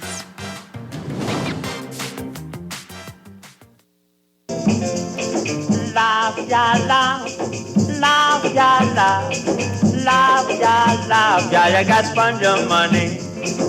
Spend your money, never done. Spend your money. Spend your money's a lot of fun. You got spend your money. Sing, girl, sing. Sing, girl, sing. Sing, girl, sing. Girl, you got strawweight money. We are back with Morning Blend on Guardian Radio 96.9. Dwight Strachan along with Laverne Gardner. And World Investor Week is coming October 6th through 12th. And here to talk about financial empowerment and investing. Very pleased to have back with us Vice President and Group Head of Investments for RF Bank and Trust, David Slatter. Good morning, sir. Morning, Dwight. Morning, Bahamas. Glad to be here. It's been a while since we had you on, but good to see you again. Yeah, man. All right, so World Investor Week, interesting things going on, I'm sure. But let's talk about it. Investing here in the Bahamas. What are you seeing? Can we tell what, I don't know how to put this, the percentage of Bahamians that are actually paying attention to this? Do we know? Is it the same people who take advantage of all the stock offerings and investing their money or thinking like that, or seeing it grow in terms of young people coming up and saying, yeah, that's what I'm going to do with my money? Oh, we're definitely seeing it grow. I mean, and if you think about, the number of Bahamians that have some exposure to stocks, to bonds, to preferred shares, if you look at the mutual funds, but you also look at pension plans. So at the end of the day, you're talking about tens of thousands of Bahamians through pension plans, through mutual funds, through brokerage accounts are exposed to the investment opportunities. And, we see what's going on abroad. People see the wealth being created in other markets. So obviously, especially a lot of young professionals, young individuals thinking about their future are getting involved. And it's a lot easier for those who are not involved, a lot easier to get involved than people realize. So it's not solely for the the wealthy. So that's important to note. And it's mainly through mutual funds that a lot of individuals are able to participate. Right, definitely. Not only for the wealthy. Not at all. All right, so what would you say are some of the misconceptions that people have about investing and making their money work for them? Well, when it comes to the local equity market, one misperception, there's never any trading, it's not liquid, why would I even bother? Well, just so you know, I mean, the BISX, which is the index that measures local stocks, if you go back to when it started in the early 2000s and you look through to today, it's averaged over 7% a year over that period. Now, it hasn't been a smooth ride. There have been negative years and positive years. That's before dividends. So if you factor in the average dividend yield of the actual dividend amount that these companies pay, you're getting closer to 9.5% on average over that period of time. That's not immaterial. That's very relevant. And how does one get exposure to local equities? Well, mainly through a mutual fund that invests in local equities. So, or you can open a brokerage account and actually buy direct. So buy the securities directly. Right. You can also play in the international market through mutual funds. So there's opportunities for B-dollar investors to invest in mutual funds that invest externally. So if you want, a mutual fund that's exposed to the U.S. stock market, the European markets, Asian markets, they exist. It's easy. Yeah. So $500 minimum investment, right? So you don't need $50,000, $100,000. You don't need $1 million. You need $500 to get started. Wow. All right. So put aside $100 a month for 5 months and then get started. That's lunch and dinner for a lot of people in a week, right? Yeah. Good morning, Mr. Slatter. Morning. I have a question for you. Sure. What would you advise someone, say it's a young person and maybe they want to invest, but they don't know anything about it. They may have, let's say, $1,000, $2,000, and they want to do something with it. Not just spend it on tennis. Yeah. Right. First thing you do is you need some information, so you can go to our website at www.rfgroup.com, and we have a lot of information there. Or you want to call somebody and speak to somebody in the industry and just get some basic insight. So, the key when you're young, what do you have? What is the main asset you have available? Time. Wow. So Albert Einstein called compounding the eighth wonder of the world. That means, earning interest on interest, earning a return on your return. And the more time you have between now and when you need the money, compound becomes that much more powerful. Okay, so I would say, whether it's the RF website or another entity that's in the industry, just go on the site, see the information that's there, read up, make a call, and arrange to speak with somebody in our brokerage department. They can give you very clean and clear insight into how to get started. Yeah. All right, so what if you don't have that much time? What if you are already middle-aged and you haven't done anything? What would you say to that person? Well, it's always the issue of, where you are in your life cycle, right? So the reality is, the time you have, the less aggressive you can be.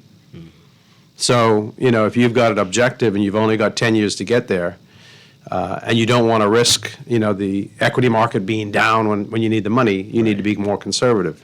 That means you're going to have to save more to get to that goal because your rate of return is going to expect it to be less. Right.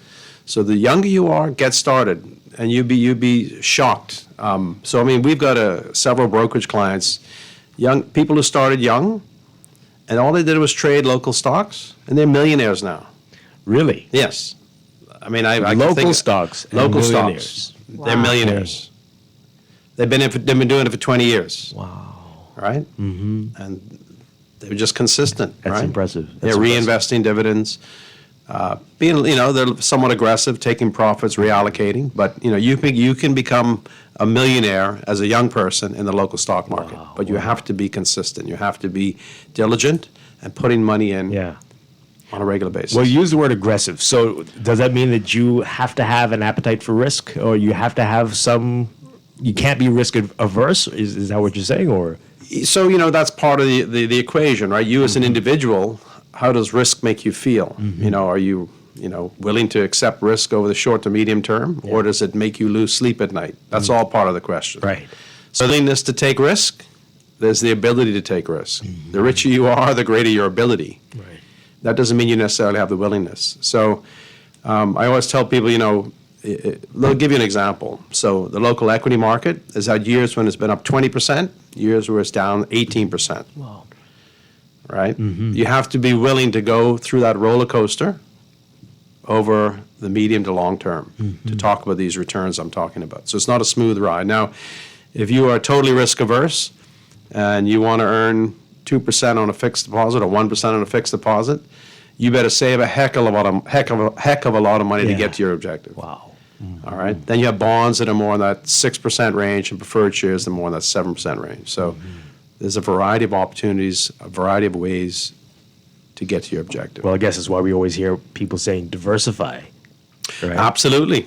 Absolutely. So diversification is key. That reduces risk. I mean, a company today may be great, but lo and behold, 5 years down the road, something happens and it's no longer that shining star. Yep. If you had everything invested in that one company, then you're in trouble. But if you had money spread over 10, 20, 30 companies, the impact of the one is rather minimal. So we can't predict the future. So diversification reduces that risk of that one or two going south. Yeah. I'm curious about those years when the local stock market was challenged. Is it because of external forces? Is it recessions, or is it other stuff that? Yeah. I mean, at the end of the day, it's all about the economy, right? So I mean, I don't know who said it, but I've heard it said, it's the economy, stupid, right? But one benefit of our local stock market is that there tends to be a lag between it and the U.S. So, for example, in 2022, when the S&P 500 lost 18%.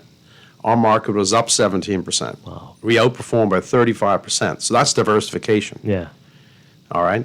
But at the end of the day, the local stock market will be driven by the economy, which in turn is driven by tourism primarily, which in turn is driven by the American economy. So if the American economy is struggling, there will be a lag, but it will feed into the Bahamian economy. That's just the nature of our economy. Wow. We're talking with David Slatter with RF Bank and Trust. Okay, so older folks will tell you land is what you need. Just invest in land, that'll take care of everything. Is that still something we're telling younger investors? And can we tell people that when land prices are what they are, especially here in New Providence? When you really look at your portfolio, that's part of it, right? What are your assets? What are your liabilities, right? Do you have land? Is that land... is it simply land, or is it an income-producing property? Do you have a mortgage against it? What is the interest rate on that mortgage? So when I'm really saying an exercise, it's not just about return, it's about risk. What are the risks that you need to cover? Well, your previous guest with Family Guardian, what are the risks? Health risk, right. Property risk. All right, so you need to make sure that you've got those risks covered. If you're the main breadwinner of the family, and you don't have life insurance, and you die, your family's in trouble. Yep. So you need to have that risk covered. If you have buildings, all right, you need to determine how much of that risk of damage you want covered through insurance. When it comes to health, right, do you have health insurance in place, all right, in case of a major emergency? That's the risk side. Yeah. So when you think of land as one of the assets in your portfolio. Land is not always liquid.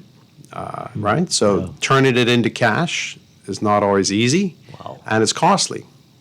Versus if you had, a mutual fund that redeems every month, you could turn that mutual fund into cash within a month, within 30 days. Yep. So there's a bunch of risks. Liquidity risk, land is not very liquid. Liquidity risk is a problem versus liquidity risk is not a major issue. Yeah. All right. So, any other advice that you would give to folks who are a little stuck, don't know what next to do, and want to get ahead of a big trend or something? I want you to go on our website right now. Get started. Yeah. All right. Get informed. Get started. I don't care if you don't even think you have the $500 at the moment. Get started. Start thinking about it. Start learning. Start planning. Yeah. Okay. That's the best advice. Yeah. What can we expect from RF Bank and Trust during Investor Week? What will we see? Yeah, I mean, well, this is part of it. Part of the educational exercise for the community.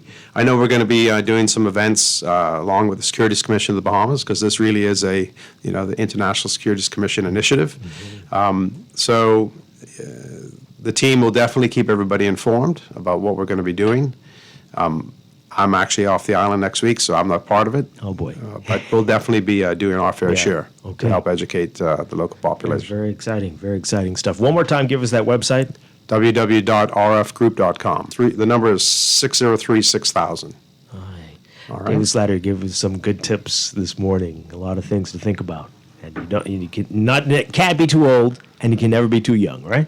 If you retire at 65, most people live until 80, 85. So you still got 15 to 20 years to consider. Wow. So it's never too late to start.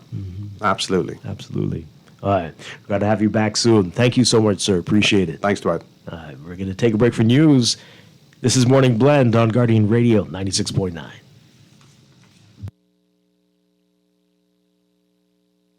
Money's a lot of fun. You got store-away money. Go, boy, go. Go to the farm. Go, boy, get tomato money. Tomato money never done. Tomato money's a lot of fun. Tomato money.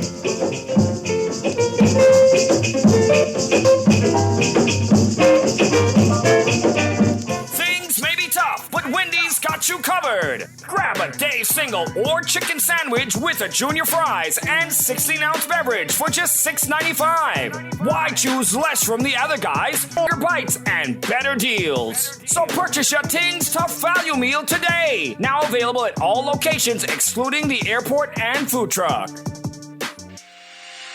In uncertain times, resilience is everything. That's why CFAL is inviting you to the financial services event of the year, the 2025 CFAL Pension and Economic Conference. It all happens Thursday, October 16th at 8 a.m. at the Grand Hyatt Bahama Convention Center. Under the theme Resilience in the Face of Global Uncertainty, this half-day conference is your chance to gain powerful insights on navigating today's shifting global economy. This is the premier networking and knowledge-sharing event of the year, and you cannot afford to miss it. So secure your spot today at www.cfal.com. This is Guardian Radio 96.9 FM, streaming on GuardianTalkRadio.com and the Guardian Radio app, Nassau, Bahamas. The views and opinions of the hosts and guests are their own and do not necessarily reflect the views of the management and staff of Guardian Radio. Wake up, it's a new day. Wake up, it's a new day.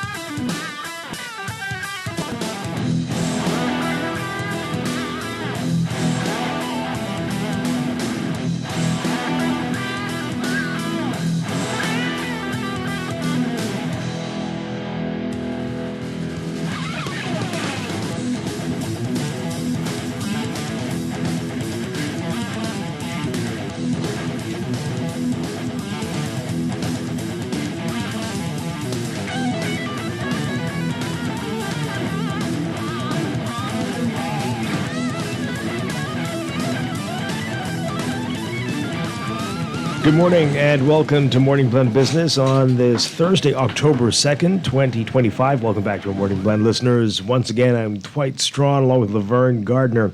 And Water and Sewage, a lot of exciting things going on with Water and Sewage. They are going to tell us about their multiple smart meter program, the campaign that's going on, but also some exciting things that we heard about in the news yesterday.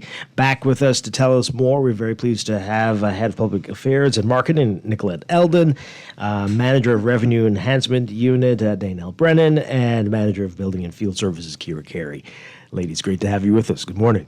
Always a pleasure to be here. Good morning, Dwight. All right, so let's begin with what happened in Exuma Absolutely. yesterday. So we're still on a high. Yesterday was a very proud moment for the corporation as we commissioned the Barry Terry water supply system. We had the Prime Minister, who's also the Member of Parliament for Exumas and the Ragged Island.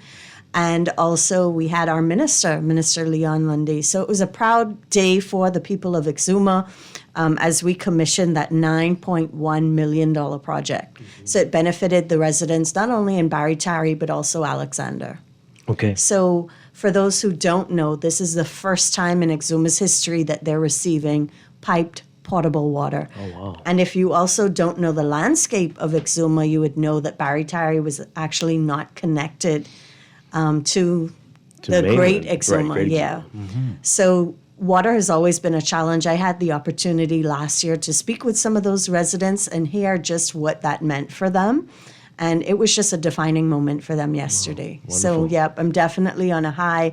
Padria Seymour, who works in the Public Affairs Department, was there. And I'm sure she shares the same sentiments. So we were there having a grand time celebrating with those residents. Excellent. And everybody drinking the water, too. So that's pretty cool to see. Yes. Great stuff. Great stuff. We have Congratulations. safe, clean, reliable water. Indeed.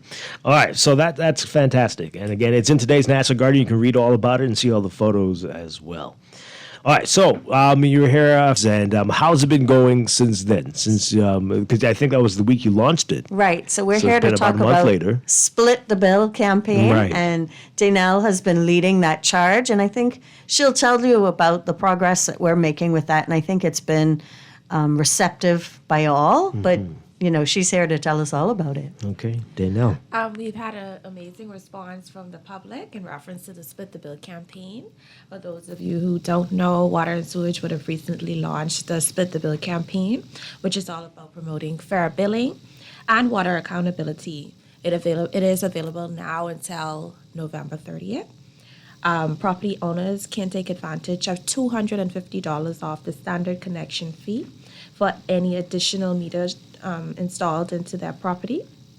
The goal is to encourage landlords and property managers to meter individual rental units so each tenant pays their actual usage. Landlords, apartment owners can take advantage, as well as real estate developers, property managers, homeowners with rental units. Plumbers and contractors are also encouraged to, as this is a great referral opportunity to encourage your clients to take advantage. This campaign definitely matters because it promotes fairness for tenants, protection for landlords, accurate billing, better water management. So when people see their own usage, they tend to conserve more with reduced wastage. The offer again is $250 off the standard connection fee for any additional water and sewage meter installed on your property. To speak a little bit about what you need in order to come in to get those multiple meters, it would be the person whose name is on the conveyance, their passport, their national insurance card, and then proof of ownership in the form of a conveyance. Okay, all right. So You can call our call center if you wish. Call our customer service department at 302-5599. Visit our website, come into our branches, and we can speak more in reference to that. Right. Okay. So for new developments, are you just doing this, or are you still leaving it up to the property owner to decide? We are still leaving it up to the property owners to decide, but we want to encourage everyone to take advantage of this because after November 30th, the standard connection fee will also apply. Yeah. Wow. Okay.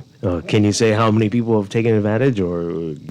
I haven't gotten those numbers as yet, Mm-hmm. but we have had a great response from the public, calling in, asking, coming in, and actually splitting their unit. Yeah. Is it mainly the owners, or is it the tenants saying, "Hey, what do I do to convince my landlord to do this?" Right, it's mainly the owners who are Okay. coming in to take advantage. Yeah. Because imagine, you don't want to have to pay your neighbor's light bill, so why would you want to have to pay their water bill? Yeah, I can imagine. All right. So, what else do people need to keep in mind about this and the benefits of doing something like this? Like Ms. Kira? Brennan has spoke about, so one of the benefits, our key message here is to ensure that we promote fairness, accountability, and smart water use through individual metering. So as you guys would have known, we have invested heavily within our smart water metering technology, and that is underway through partnership with IDB. And so our smart water meters are here to improve efficiency in both meter reading for the utility, for us as water and sewage, as well as our customers. Our smart meters are going to provide greater billing accuracy, faster detection of any of any issues in terms of leak detections. And so we want to encourage customers to understand the benefits of us investing in this smart metering technology, because we're going to have more reliable data that's going to ensure that there is enhanced transparency. And so this campaign is aligned with us trying to roll out this new technology. And so we want to make sure that all of the public is aware, and that, like Ms. Brennan said, that we have our HOAs, our property managers, our landlords, even tenants. You want to make sure that there is fairness and transparency when it comes to usage. Right now, if the way that some units are situated, if you have one bulk meter, you're not sure if you are, especially with HOAs, if you have 1 or 2 meters and you have multiple people using the same consumption, you're not sure the actual usage of individual persons, and so you more than they're supposed to. So this campaign at least helps to alleviate that.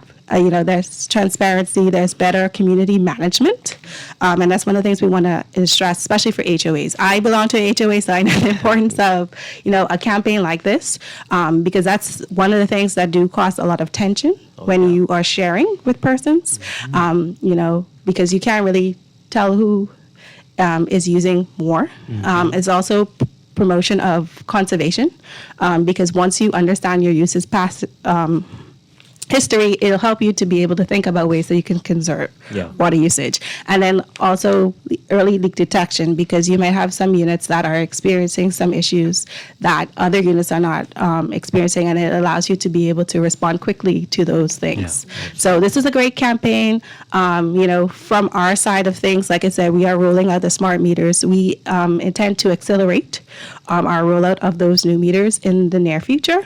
And like I said, this is our way ensuring efficiency, smarter technology, and fairness with our customer to ensure that we have good transparency in billing. All the buzzwords there. It's good stuff. Absolutely. All right. So we've got quite a few questions on our text line. I'm just curious about the smart meters. How many people are on that now? What do you have a percentage maybe? What are we looking at? So we are intent to roll out smart meters across the entire Bahamas. And so right now we've probably, in New Providence to date, probably have installed approximately about 7,000 to 8,000 meters. And so our strategy was first to target residents that had issues. So we're targeting meters that are sluggish or meters that are out of date. But we do have plans in the near future to accelerate. But the intent is for every resident, anybody that belongs to water and sewage, have our meters. They're going to be replaced with our smart meters. Okay. Excellent. At no additional cost to the Yes. At no this is additional- something that the water and sewage is investing in. Like Ms. Eldon said, there's no additional price for the consumer. We're going to roll out in more acceleration in the near future. Any challenges you've had in installing them, or people making their yards accessible, or you having access challenges? So, we will continue to have some challenges with accessing, especially, in our daily operational things in terms of meter reading. We do still have challenges getting access to persons' meters because, you have people that have locked gates. You have people that have pets that may not be friendly. So one of the things about investing in this technology is to try to alleviate those challenges that we have. And by having smart meter technology, it makes meter reading easier because now we're not going to be doing meter reading in a manual way. And so we'll be able to access consumption, not have to estimate any bills. So this is going to be a benefit all around, not just for, like I said, water and sewage, but for our consumers as well. Explain a little more about that. You won't need to physically manually read the meter. So what does that mean? You can, like another corporation, be down the road and read it, or how does it work exactly? So advanced meter infrastructure technology. So it's not just the physical meters. So right now we're going through the process of installing the physical meters in the ground. But technology that will allow us to be able to remotely read. But that is very future. But that is the path that we're on. Okay. Yes. Interesting. Wow. All right. So we've got some questions here. You can ask questions as well. You can text us 422-4796 or even call in 323-6232, 325-4316, 325-4259, or toll free 242-300-5720. This person's asking, do I have to make any adjustments to my pipes that are already installed if I switch over, I guess, for the Split the Bill campaign? Is there anything that the homeowner has to do? It would depend. For the most part, you would want to come into water and sewerage, and we'll do a pre-inspection, and we'll be able to let you know what all additional things your plumber would need to do. Okay. This person says here, I have, what's the cost of splitting the bill? I guess for all of it. I mean, you talked about the discount, $250, but how much are people looking for looking to spend in general? Currently, the standard connection fee starts at $715. So a $250 discount would be $465. That's the starting, which would mean that if you have one bathroom, that would be the standard connection fee. Right. So it increases based on the number of water closets. Yeah. Okay. This person says, I have a client who's a meter change for 4 weeks now. Okay, could we take that one offline, get their Do you want their information? number? Yeah, Okay. sure. Okay.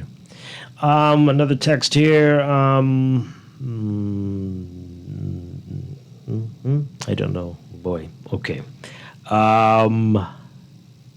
Interesting text. We'll get back to that one. This person says here, how can individual homeowners arrange for the smart meters, and can they detect leakage in water and sewage pipes? Also, is there a chance for a computer glitch to cause a higher bill in the system? Okay. Well, the first part. How can individual homeowners arrange for smart meters, and can they detect leaks in the pipes?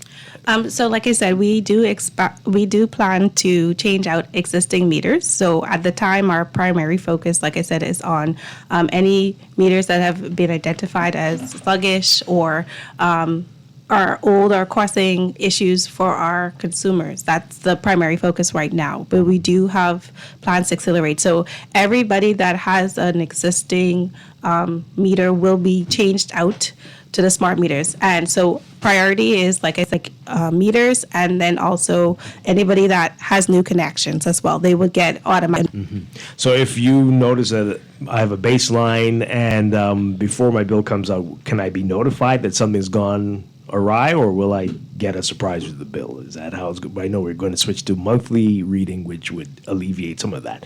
But is there a way that you can get a flag that something's happened, that this is way above the usage normally before the bill comes out? So we do have, as a part of the advanced metering infrastructure, some systems and software that would be able to detect early leakage. But like I said, we want to ensure that when we are ready to roll out the smart meter infrastructure project, that we're going to have an extensive campaign of public awareness to advise the public about what to expect, about how to interpret and read the new meters. For right now, because like I said, we're not, we don't have the meters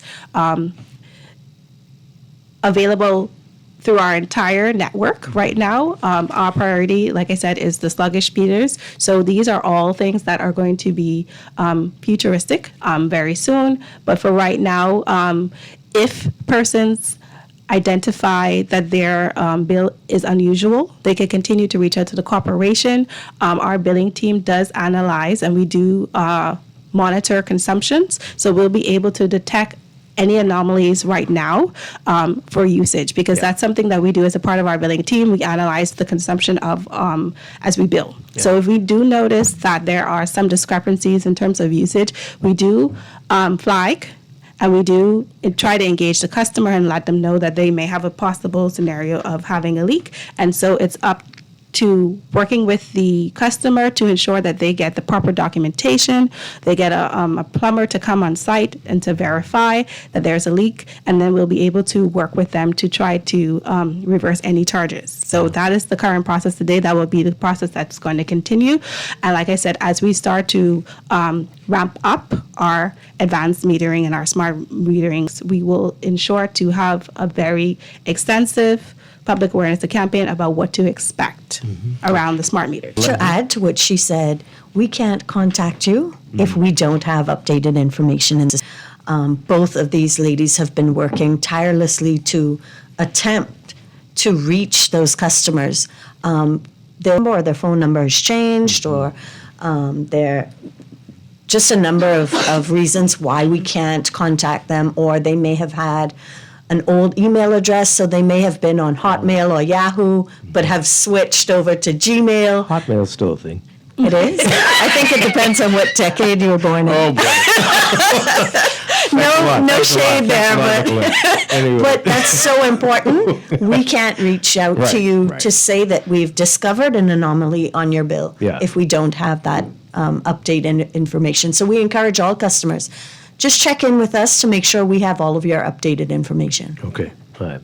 Kira, you're using terms like sluggish meters. Explain what that is. I know you said older meters ones. that are moving slow. So some meters that we attack that is not working properly. So that's what we mean when we say sluggish, that the dial is moving slower than it's supposed to. So I am sorry. No, that's fine. I just wanted to get into know exactly what that means. So does that mean that your bill would be lower than it actually is, or higher than it actually is? So not necessarily. Like I said, we do regular field inspections. So, as we bill, if we come across any issues in terms of consumption, we do send out orders for field inspection. Come across any meters that are not working or not giving accurate reading, we are changing those immediately. Okay. We've got a call. Let's take this call. Good morning. You're on the air. Okay. Call us back. 323-6232.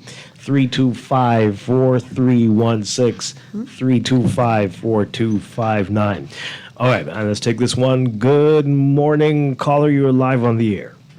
Yes, good morning, Mr. Strong. I'm on your guest. Hi. Yeah, whenever I have a problem, I enjoy going down to the water and sewage, the one on Thompson Boulevard. All the young ladies, it seems they knew my voice, but they didn't know my face. But I just wanted to answer a question that a text had sent. And so, as an engineer, right, in the plant room, you would look at the pressure that the pump is putting out. And if it's any inconsistencies in that, you know that there's a leak somewhere in the distribution area. But as it relates to the homeowners, this is pretty much simple. What you would do is you would turn off all the valves to your toilets, et cetera, and wherever is necessary. So then the water would be coming in from water and sewage. And so then when you take, before you close the valves, you would take the meter reading. Or just as you close the valve, you would take the meter reading. And then you would wake up the following day, and then you would take the meter reading. And so if there was any consumption, there's obviously a leak. And then the disparity in the voice and the lines you're losing, and then you could that's just a way for owner to do his own analytics and then show the urgency of the water company, because one point in time, I was in prison and only my Grammy was at the homestead, and I remember that the water bill went up to like for almost $500, and obviously a neighbor to come and recognize the problem. So it could be it was a broken pipe which the water collected in the average is obvious, but sometimes you have small minuscule leaks, and so the prior information is the way to do that. So that could answer that. Yeah, all right. Okay. Thank you. Thanks a lot. All right. We had a lot of flooding over the past few days. Any impact at all to your operations? So not so much to our operations. We were, I can't give a percentage, but almost at 100% that our systems did not go down. But I'm pleased and want to recognize the efforts of our team that have been assisting Ministry of Works in their efforts, especially at the Saunders Beach area. And they continue even until this morning to assist with the flooding in that area. But in terms of our system, island-wide, we had very minimal interruptions. Yeah, okay, that's good to hear. But in New Providence, definitely all is well. Yeah, wonderful, wonderful. And monthly billing, when that is going to start? So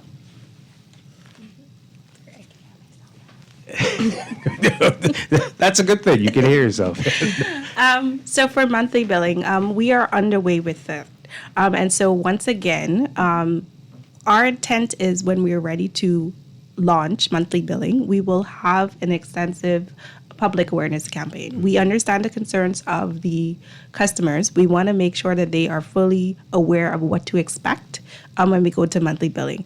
And so all of these things, all these projects are in the work right now. So we don't want to jump the gun and provide information inaccurately. So I would say we are under development, and when we're ready to go forward with monthly billing, we'll ensure that the public is aware of what to expect in terms of interpreting their bill. Yeah. All right. So it was going to be this year, but not this year anymore. Not so sure, but not coming right soon. now. Okay. Stay tuned for more information. Excellent stuff. You got a lot going on. Going on. So it's very exciting. All right. So maybe final couple of minutes. Just remind us again about the Split the Bill campaign and what people should be doing if they're interested in doing this. And time is going. Yes. Right, get a little closer to the mic, Dana, for us, please. Okay. Landlords, apartment owners, real estate developers, we're calling your attention to this particular campaign.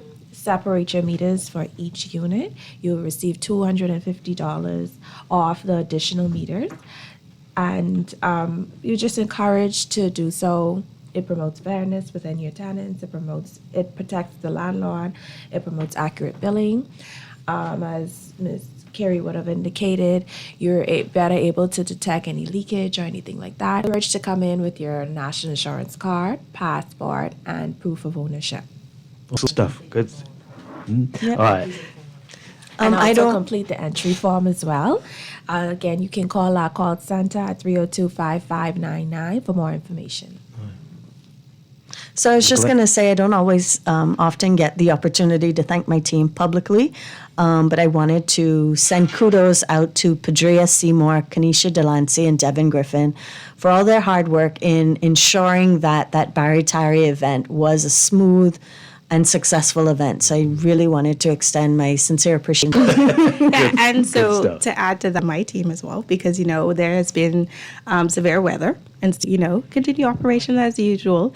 And, we have been able to, despite the weather, to go out there and be able to manually read meters and continue our operations. So I want to thank them. I also continuously ensuring that we are accurately billing people on time. So I want to thank those teams as well, and all of Water and Sewage for continuing to operate under the conditions that we've experienced over the last couple of weeks. Yeah, our guys, our servicemen.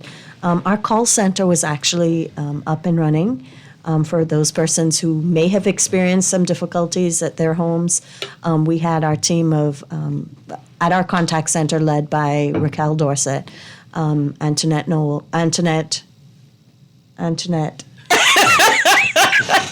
Chrysostor, Kathy.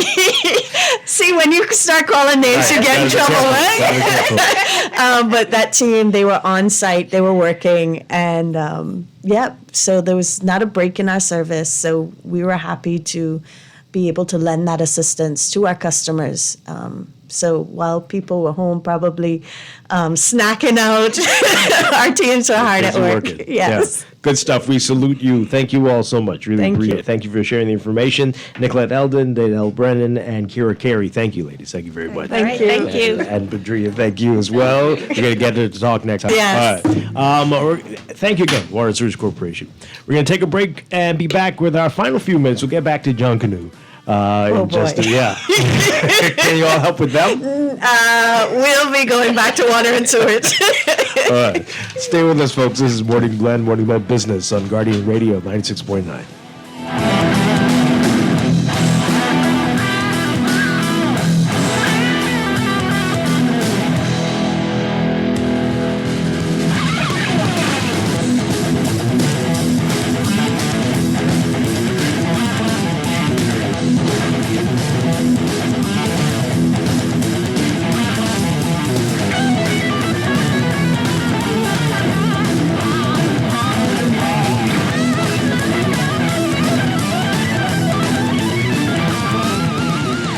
In uncertain times, resilience is everything. That's why CFAL is inviting you to the financial services event of the year, the 2025 CFAL Pension and Economic Conference, 16th at 8 a.m. at the Grand Hyatt Bahama Convention Center. Under the theme Resilience in the Face of Global Uncertainty, this half-day conference is your chance to gain powerful insights on navigating today's shifting global economy. This is the premier networking and knowledge-sharing event of the year, and you cannot afford to miss it. So secure your spot today at www.cfal.com. It's the glitziest night in agriculture, where roots run deep and the spotlight shines bright. The Agrarian Awards 2025 takes center stage on Saturday, October 18th at the Atlantis Paradise Island Grand Ballroom. And you need to be there. Presented by the Ministry of Agriculture and Marine Resources and the Agricultural Development Organization. Get your tickets now at adobahamas.org or call 397-7400 for more information. The Agrarian Awards 2025, planting with heart and The soul. Paint Depot for interior and exterior paint, material and supplies, automotive, marine and industrial, Rust-Oleum, color wheel, joint compounds, sealers, and much more. We are your distributor for automotive art colors. We have pressure washers, ladder rentals, and accessories. Select any color and we'll mix it and deliver it to you. Family Island orders are welcome with bank transfers. Get your free quote today. Free delivery to the mailboats, homes, and business on Mount Royal Avenue. Open Monday to Saturday, 7:30 to 5. The Paint Depot. We supply all your painting needs.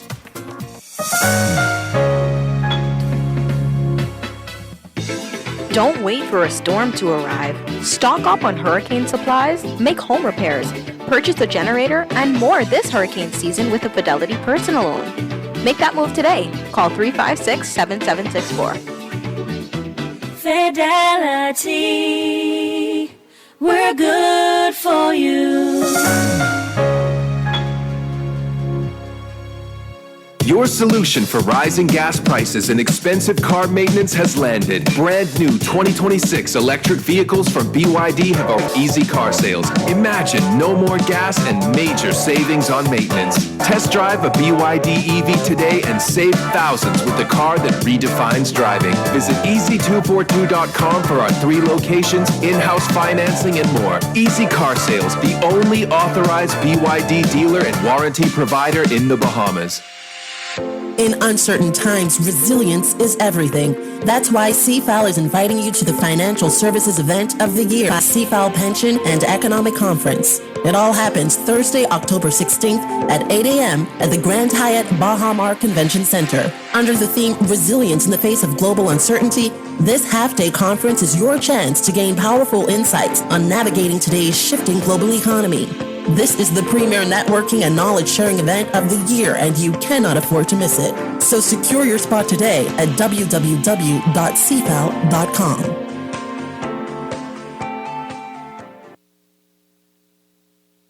This is Guardian Radio 96.9 FM, streaming on GuardianTalkRadio.com and the Guardian Radio app, Nassau, Bahamas.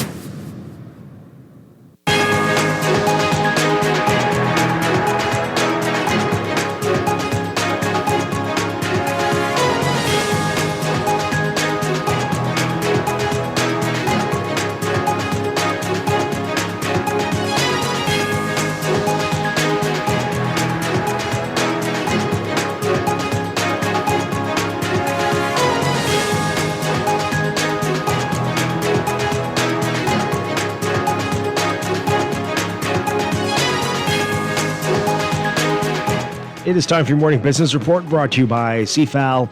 Royal Caribbean International revealing in a press statement that its new fleet of water ferries set to deliver guests to the cruise line's Royal Beach Club Paradise Island are at Nassau Cruise Port ahead of the December opening of the beach club. The colorful ferry boats called Flirty, the pink one, Sassy Starfish, the blue one, Coral Calypso, which is orange, and Twisted Turtle, which is green. There's also Lucky Lizard, which is turquoise. Those are going to be operated by Bahamas Transport Logistics, a 100% Bahamian-owned company. So it says the playful names and vibrant colors embody the, quote, lively, fun-filled spirit that guests can expect to experience in the Bahamas.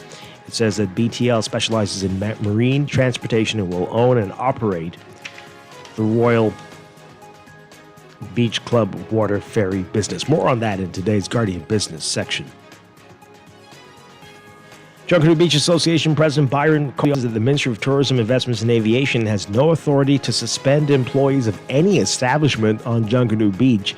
And he's calling for the interference by the ministry to stop, is saying it's uncalled for and without due process. He was responding to questions raised by Guardian Business with regard to its receipt of 2 letters addressed to Junkanoo Beach vendors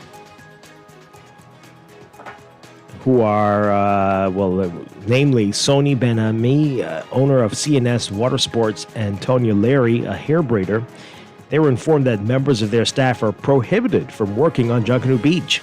The letter to Ben-Ami, signed by Warren L.D. Johnson, Director of Visitor Safety and Security, Sites and Facilities with the Ministry, stamped on September 30th. The Ministry saying that it was addressing unacceptable conduct of certain individual associated with the company. You can read more about all of this in today's Guardian Business section. And the new legislated rules regarding liquor seller operations will rein in the proliferation of liquor stores, which were, quote, popping up all over the place, according to Acting Controller of the Department of Inland Revenue, Shanta Strachan. She was speaking during the rules for the media yesterday. Admittedly, she says these changes will disrupt businesses and could call for establishments to be removed, or to be renovated rather, to come into compliance with the new rules for liquor registration. Amendments to the Business License Act will change the way liquor businesses register with the Department of Inland Revenue and will mean the end of drive-through bars, takeaway restaurants that serve liquor, and establishments that sell liquor through cages. Back in June, Housing and Urban Renewal Minister Keith Bell lamented the oversaturation of liquor stores in urban communities, especially here in New Providence. He spoke of plans to amend the Business License Act to reintroduce public consultations for new liquor licenses and the renewal of existing ones. Overseas, Pepsi has a new challenge, keeping products like Gatorade and Cheetos vivid and colorful without the artificial dyes that U.S. companies are increasingly rejecting. PepsiCo, which makes Doritos, Cap'n Crunch cereal, Funyuns, and Mountain Dew, announced in April that it would accelerate a planned shift to using natural colors in its foods and beverages. Around 40% of its U.S. products now contain synthetic dyes, but just as it took decades for artificial colors to seep into Pepsi products, removing them is likely to be a multi-year process. The company said it's still finding new ingredients and testing consumers' responses and waiting for the U.S. Food and Drug Administration to approve natural alternatives. PepsiCo hasn't commented or hasn't committed to meeting the Trump administration's goal of phasing out petroleum-based synthetic dyes by the end of 2026, though, saying that they're not going to launch a product that the consumers will not enjoy. In your Market Watch, recapping trading on the BISX from Wednesday, your market movers: Cable Bahamas moving 2,375 shares, closing at $4, up 6 cents. Consolidated Water down 14 cents, closing at $6.90. Emira Incorporated down 8 cents, closing at $11.65. The BISX All-Share Index closing at 3,062.36, down 0.16. That's your Market Watch, and that is your morning business report, brought to you by CFAL, growing wealth for future generations.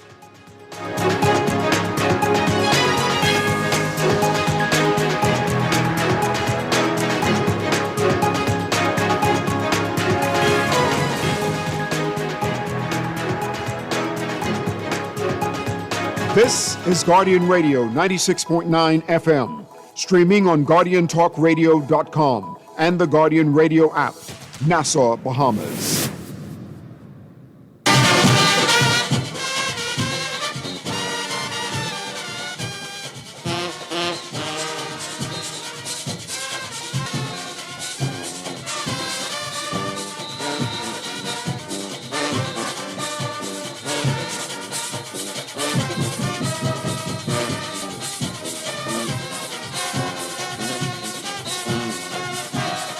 Welcome back to Morning Blend on Guardian Radio, Morning Blend Business here on 96.9 FM. Dwight Strachan along with Laverne Gardner on this Thursday morning. Our final few minutes here, getting back to that Junkanoo conversation at the beginning of the show. As we said, it looks like, I don't know, war? Is that too extreme a word to say? Definitely warring factions here. We've got Junkanoo groups are saying they are still supporting the JCNP, and the government says that most of the groups are fine with having the NJC manage the parades. That's where we are with this. We've got a whole lot of your text messages like to get a to. war to me. Yeah, it definitely does. Definitely does. Yeah, a whole lot of your text messages to get to. And it sounds like all the decisions have been made. Government's body. I'm sorry, what their initials again, please? NJC. I mean, they've been around and been around for a long time. Mm-hmm. It sounds as if they are pulling rank and they've already decided that this is what's going to happen. This isn't a discussion. It's and based on what you read, we are going to take over being responsible for the 2 upcoming parades. Yeah. Who manages the parades in Grand Bahama? Right. They said, we're going to be managing it. They doesn't sound like they're saying, hey, we want to discuss this. Doesn't even sound like they're saying JNCP. Well, the government is saying that we're going with Let's work together. We're doing this. Yeah. The government's saying that, well, we're going with what the majority of the groups have told us. But the JCNP says that's not accurate to say that because that doesn't represent the majority, especially the big groups. And so the math, they're actually saying it, not mathematically sound. Dwight, and we're discussing it in a public forum, but it doesn't sound as if, and I'm, again, only going based on what you read, that was a statement. It doesn't sound as if there's motion. It almost sounds as we've made up our minds. We've made this decision. This is what's going to be happening. Well, that's not how it works. Informing the general public. That's not how it works. And again, if the Saxons and Roots and the one family all say, oh, no, it ain't going to go like that, it won't go like that. It won't. But are they saying that? We don't know. Right. We will see. But time is going. I don't know. Time is going. Exactly. We're in October. It's October 1st. Yeah, second. Sorry. Practically third. 2nd. Third probably in New Zealand.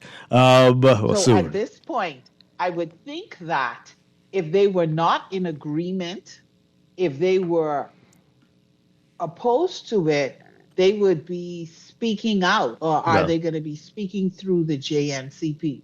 JCNP. Yeah. But get the initials right. Yeah. But really quickly, we've got to get to these messages. But who manages the parade in Grand Bahama? Is it not the NJC? Or you have a Grand Bahama thing? Who? They have a GB one? Oh, yeah, okay. Can't keep up. All these letters. A, B, C, D, E, F, G, H, I, J, K, L, M, N, O, P, Q, R, S, T, U, V. Okay. They have a Grand Bahama. Right. ABC? No, GB. DFG? GBJ? I don't know. Grand Bahama Junkanoo something? Association, not a corporation? Or company? Committee. Association. That doesn't sound like they have authority.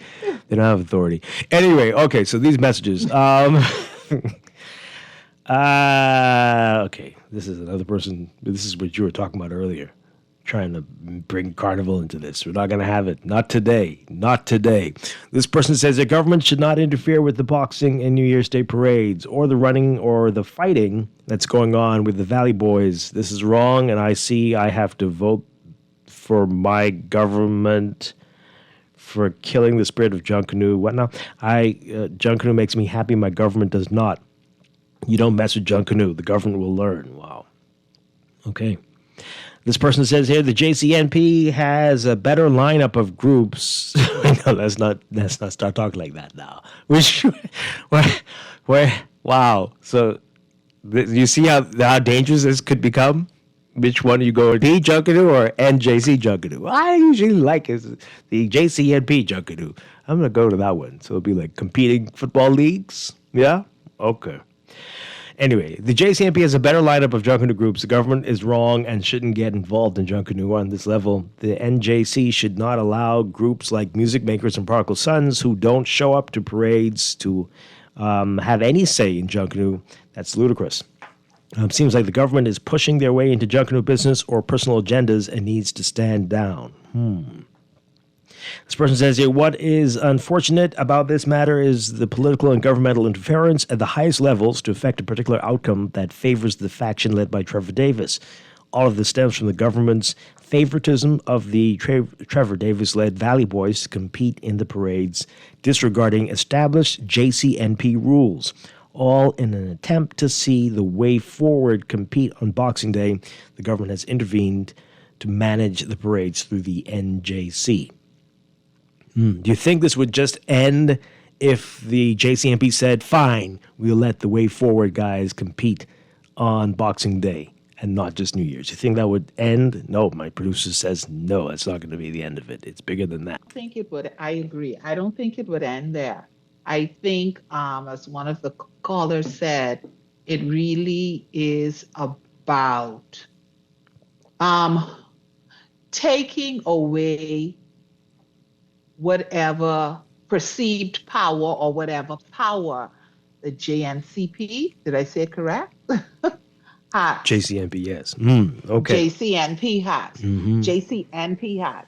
So this may have been, the situation with the Valley Boys may have been the catalyst, but there may have been conversations going on before this with the feeling that they may have had too much power, too much control. Yeah.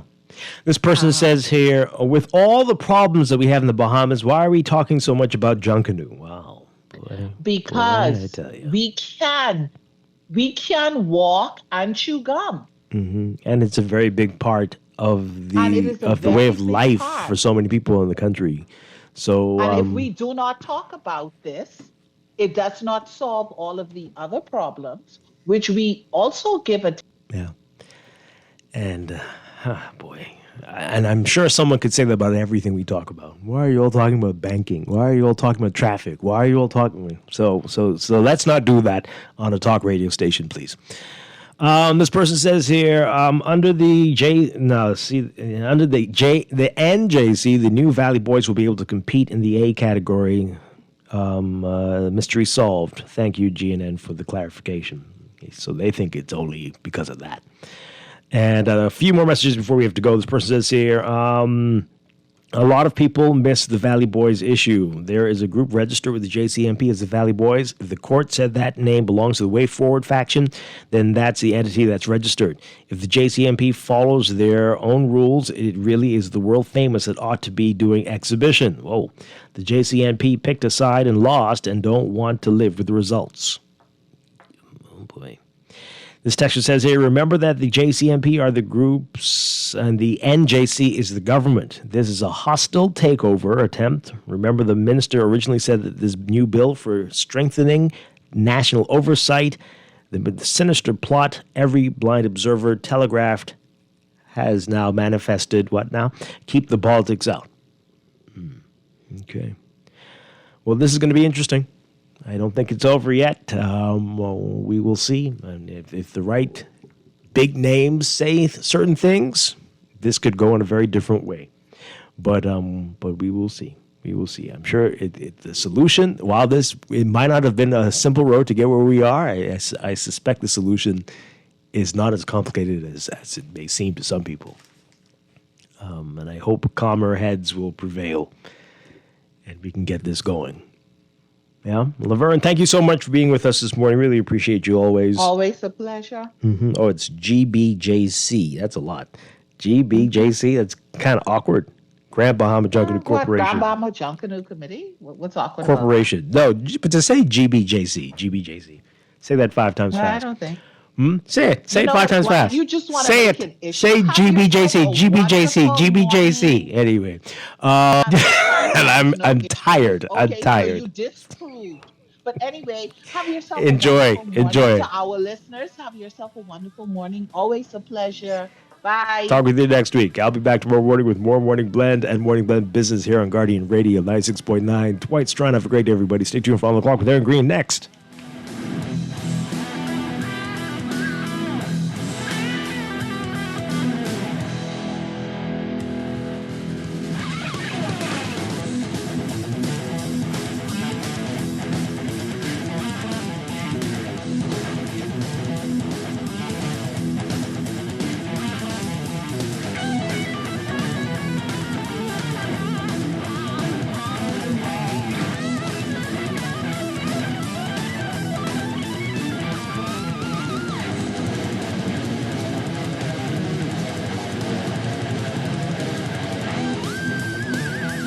This is Guardian Radio 96.9 FM, streaming on GuardianTalkRadio.com and the Guardian Radio app, Nassau, Bahamas.